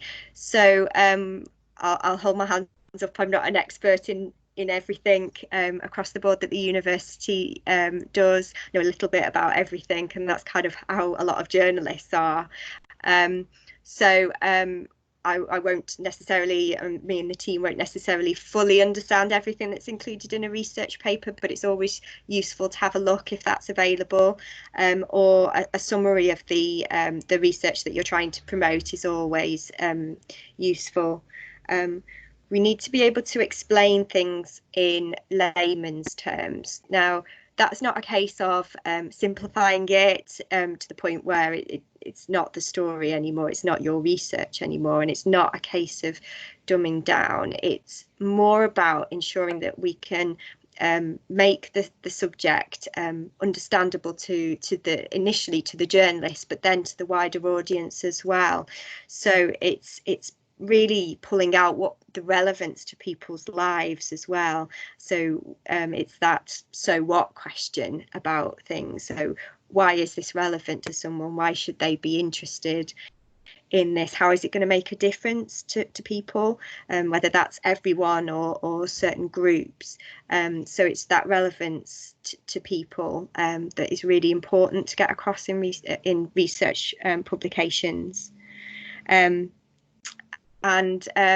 if there are any findings available, that's always really useful. Journalists will quite often want to know what you've found out, so it's useful if it's reached that point. It's not the be all and end all having findings. There are things that we can do, but it is useful and to at least know where you're up to with something and what the next steps might be. Back to visuals again. Visuals are really important, particularly in this day and age. I think we need them for social media, we need them for the website, journalists need them, even if they're print journalists now, everything's online. So what we've found with our videos, even the ones that I've produced on an iPhone or my colleague Mags has produced on an iPhone, they've been used by newspapers on their online systems. So visuals are just really, really important. And if we're pitching an idea, we need to include what visuals we can offer. If we're suggesting to a television company that they can come and cover this research, they're going to say, where can we film? What can we film? So that visual element is always just so crucial, and we need to have a spokesperson. We need to have someone who's happy to be interviewed. There's always a starting point, so I wouldn't say that you have to be really polished and really practiced at doing this, and people like authenticity, I would say, as well. So having a spokesperson who knows their subject and is quite happy to be interviewed about it is really important. Okay. And then I was just going to talk through 3 examples just to give a flavour of the sort of things that we've done over the years. As I mentioned, our team has sort of changed over in the last year, and we used to have someone who did focus specifically on research, a freelancer called Emma, who many of you may remember. We don't have that role anymore, unfortunately, within the team. But one of the things that Emma did when she was with us, and many of you will remember this story, was the story featuring John Howell and Sarah Jones from our Faculty of Science and Engineering, who were working on what was obviously dubbed the male pill. This story was one that John and Sarah worked really closely with Emma on, so that Emma could understand it. Emma had a similar background to me, so not scientific in background at all, and she worked closely with them to get a feel for the story and to understand it. And with this story, she pitched it as an exclusive to the Mail on Sunday health correspondent and worked with him so that he could understand the story as well. And that appeared as an exclusive in the newspaper. It went global. It was huge. We just so much coverage. Although it started in the Mail, it went on to obviously the Telegraph, all the national broadsheets, television coverage, and it still generates coverage today. We still get a mention if anything along these lines is in the news.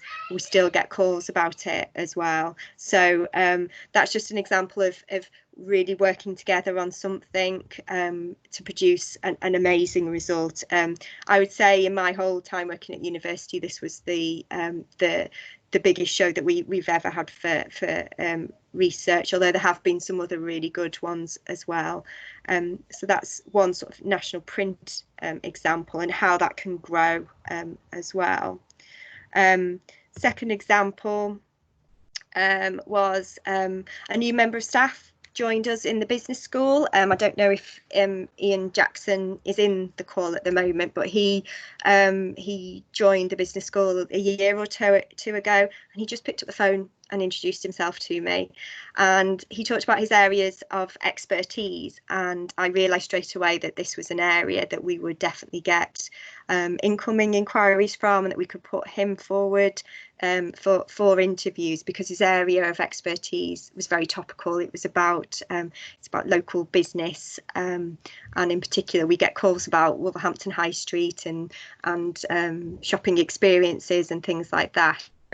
But he could broadly talk about economics as well. So he was quite confident, quite happy to talk on a range of different subjects. So we've had journalist inquiries asking for someone to comment on those areas, and Ian's done those. I think he now gets some coming directly to him, which is great. But that has really built from those kind of local radio interviews to when we were asked to put forward people for the BBC Radio 4's Today programme, which we hosted in December last year. The whole programme was broadcast from the university, from our Students' Union. We were asked to put forward some people on certain subjects, and because we'd worked with Ian over those that previous few months or year, we put him forward, and he was one of the first people to be interviewed on the Today programme. And then the last example is actually a lockdown example. So we are still doing news. We are still promoting research and the work of the university during COVID-19 and in lockdown. What I would say is that a lot of journalists have been furloughed. It's a really difficult time for the industry, so those calls aren't coming as much. Our phones are diverted, so we can take the calls if they're there. They're not coming as much, which is you know, a worrying time for the journalism industry. But this one I wanted to include just to show the importance of local coverage as well. So this is Professor Tracy Devonport from the Faculty of Education, Health and Wellbeing, who's she's actually started, this isn't reaching that point where you've got your findings. She started a research project looking at emotional eating during lockdown and is doing a survey and is looking for participants in that survey, and obviously it's topical, and I think if you just nip onto social media you can often see people who are baking. That's what I've been doing this morning because I don't normally work on a Wednesday. So you know, people are baking and people are trying different things with food, and so Tracy's interested in that, and she's doing some research currently. We did a news release, and we didn't have initially any pickup on the story in terms of people ringing and asking for more information or to do an interview. But we put it on our website and we shared it on social media.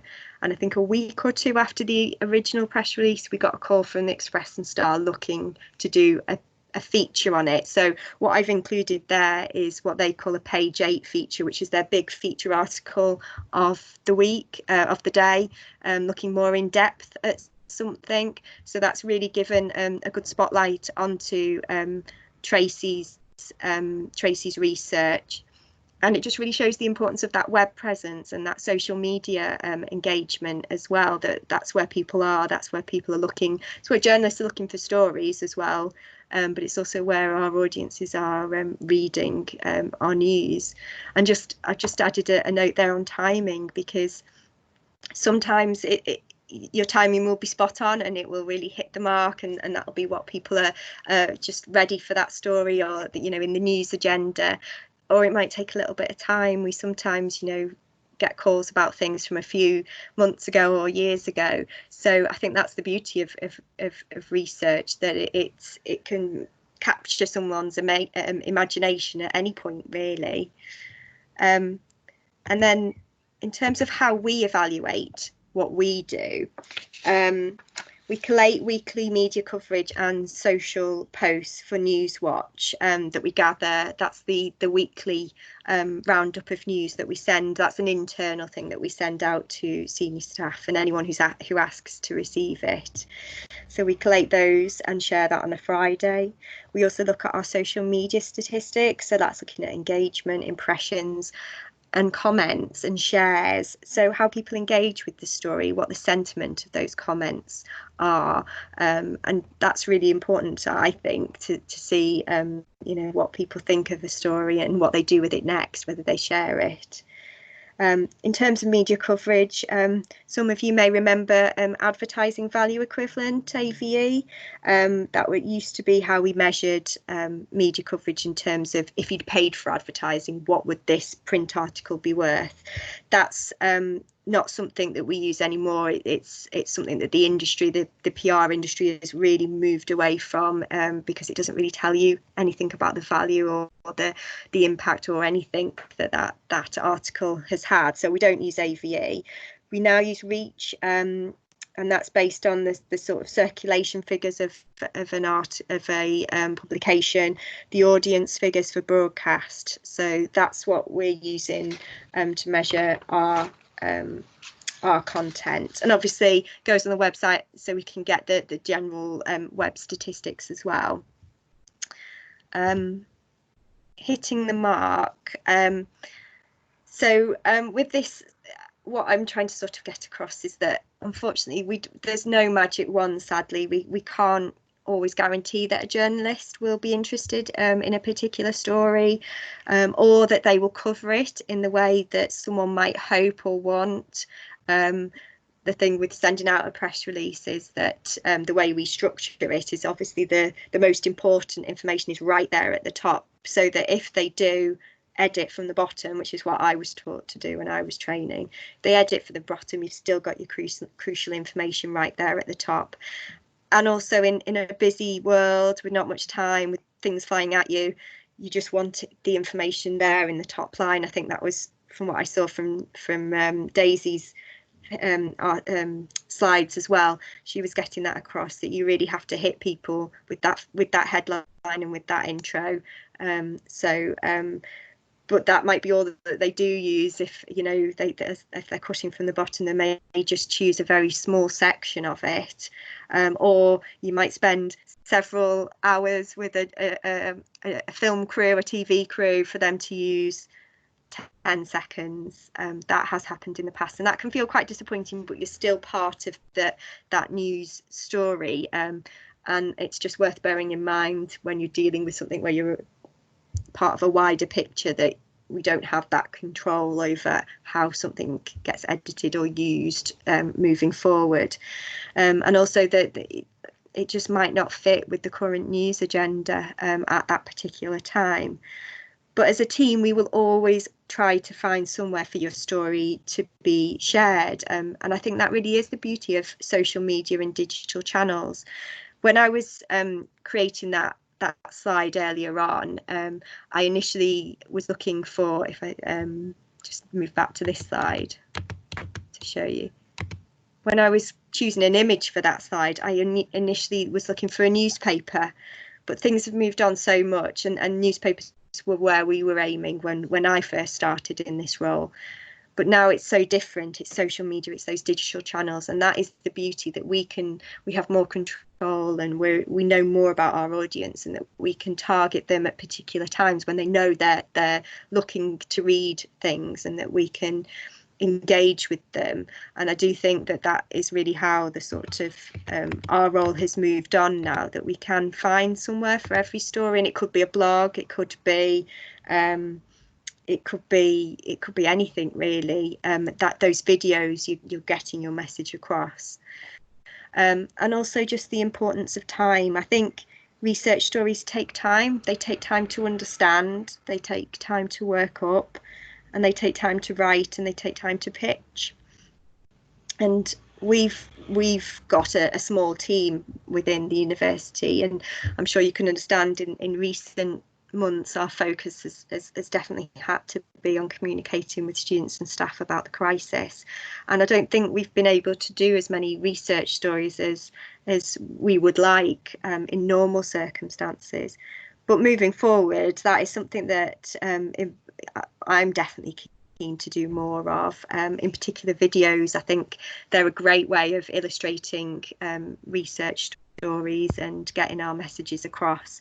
So I think moving forward there is definitely avenues that we can explore with the research community about how we can get your messages out there. And lastly, as I promised, how to get in touch. I would say in the current climate, our WLV email addresses, or dropping us a note on the chat on Teams. That's how, actually, I think that was how Tracy got in touch with me, was on Teams chat. So that just shows we're evolving all the time and having to change to meet the challenges of what's happening. We can still produce videos in the current situation. There are ways and means of doing that, so we are still active. But that's my team. I head up the department with my colleague Mags.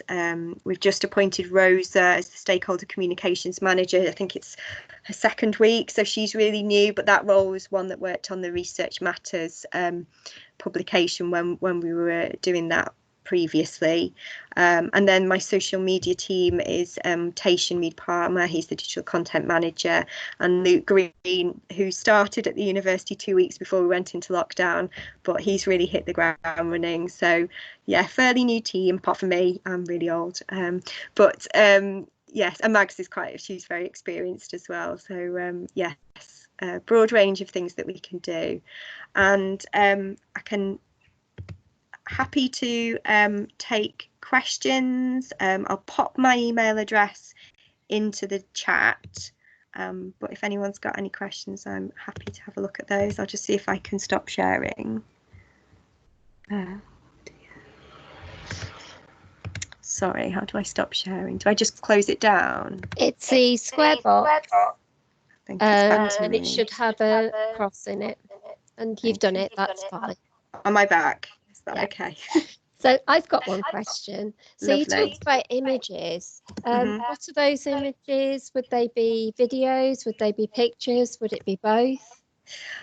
Generally, we definitely need photographs to start off with, because at the very least we need to be able to put those the story onto our website, and we need icons to put them on our website. So always photographs for every story. Videos we can support you with. If you've got videos, brilliant. We can certainly have a look at those.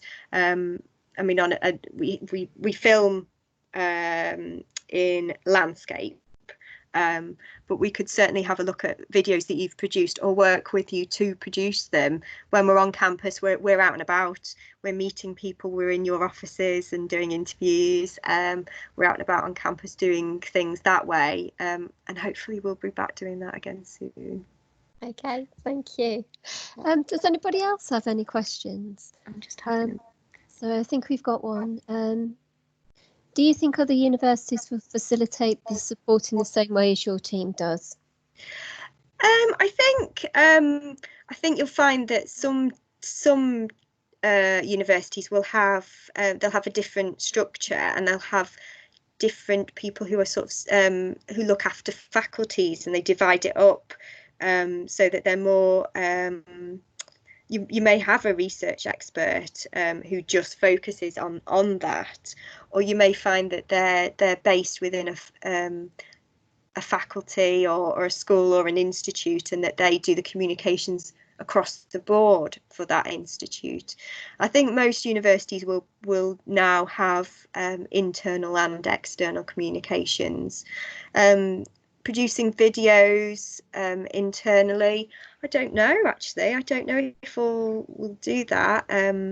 It's a key way of communicating. I think there is always a communications department within a university, but it can take different forms. Okay, thank you. Does anybody else have a question? Please feel free to put your mics on if you want to ask questions. Okay. We've got just some comments with people saying thank you, that the sessions have been insightful and useful. Okay, so Priscilla's talked about how you've supported her before. She worked with Emma in the past. So yeah, it's for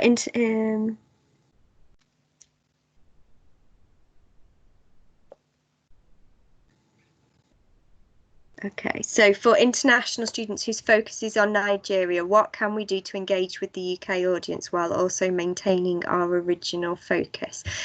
Priscilla, are you able to expand a bit on what you mean by that, either in the chat or if you're happy to put your microphone on?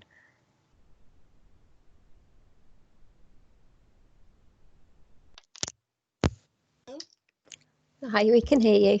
Hi, Vicky. Thank you so much. Can you hear me? Only just. Hello?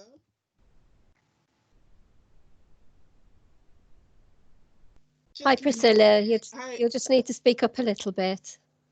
Hello. Let me just, I'll just type. Okay, thank you. We could hear you a lot better then.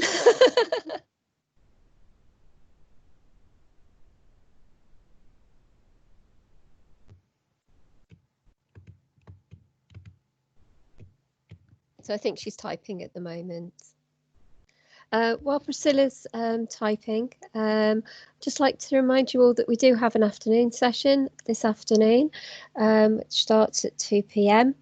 That session is looking at how you enhance your profile as a researcher.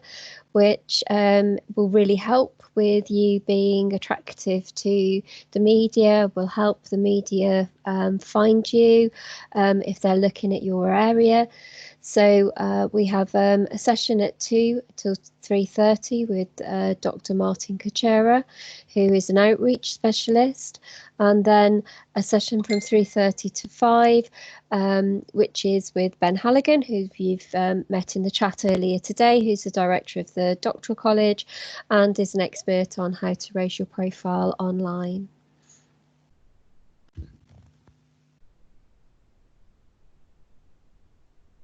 Okay.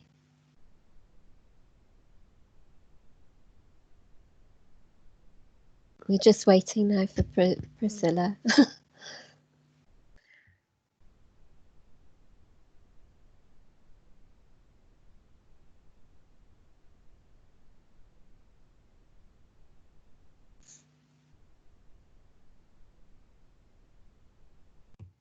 Ah, here we go. Is it there?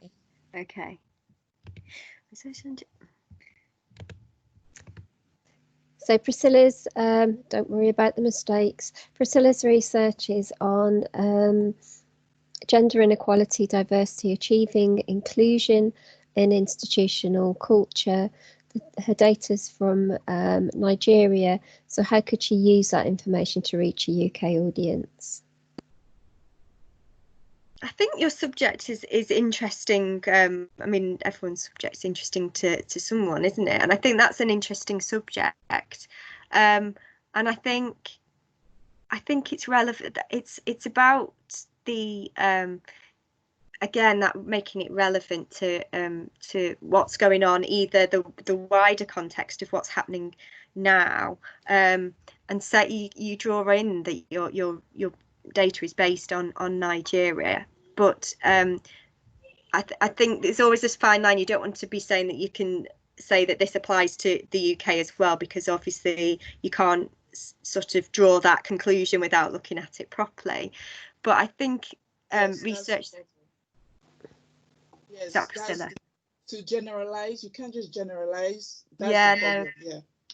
So it's about, I think you would stay focused on the fact that this is what we found in Nigeria, and maybe look at the next steps in terms of, are you going to be looking at other countries? And just the information and the data is interesting in itself in relation to Nigeria. And we do, that database that I mentioned does have international contacts on it as well. So there is there are opportunities to share with journalists that globally as well. So that is something that we could look at, but also just showcasing your research for what it is and what you've focused on and what you found, whether that's a blog that we use on the university website, or whether it is like a press release that we can write up and send out. I think that would be something that you would talk to us about and work out what's the best channel. But yeah, you don't need to generalize or make it necessarily relevant to the UK. But then again, there is that thing, is it going to interest someone? I think journalists do have international, obviously there are journalists that write about international subjects. So that would be another avenue that we could explore, is looking at, a UK-based journalist who may have an international focus. So that might be something to consider as well. Thank you so much. Yeah, thank you. Thank you. Okay. Don't think any other questions have come in, have they, Deborah? No. But thank you very much for those words of wisdom. Really, really useful. And thank you for your time. So okay. Really appreciate your help. Thank you. Thank you all. I'm going to head off now. So enjoy the rest of the conference. Thank you. Thanks. So thank you everybody for joining us. We've really enjoyed having you with us. Please do come back to this afternoon session. I've put a link into the chat. I'll just copy that and pop it down. We'd love to see you all later this afternoon. Have a lovely break and speak later. Bye.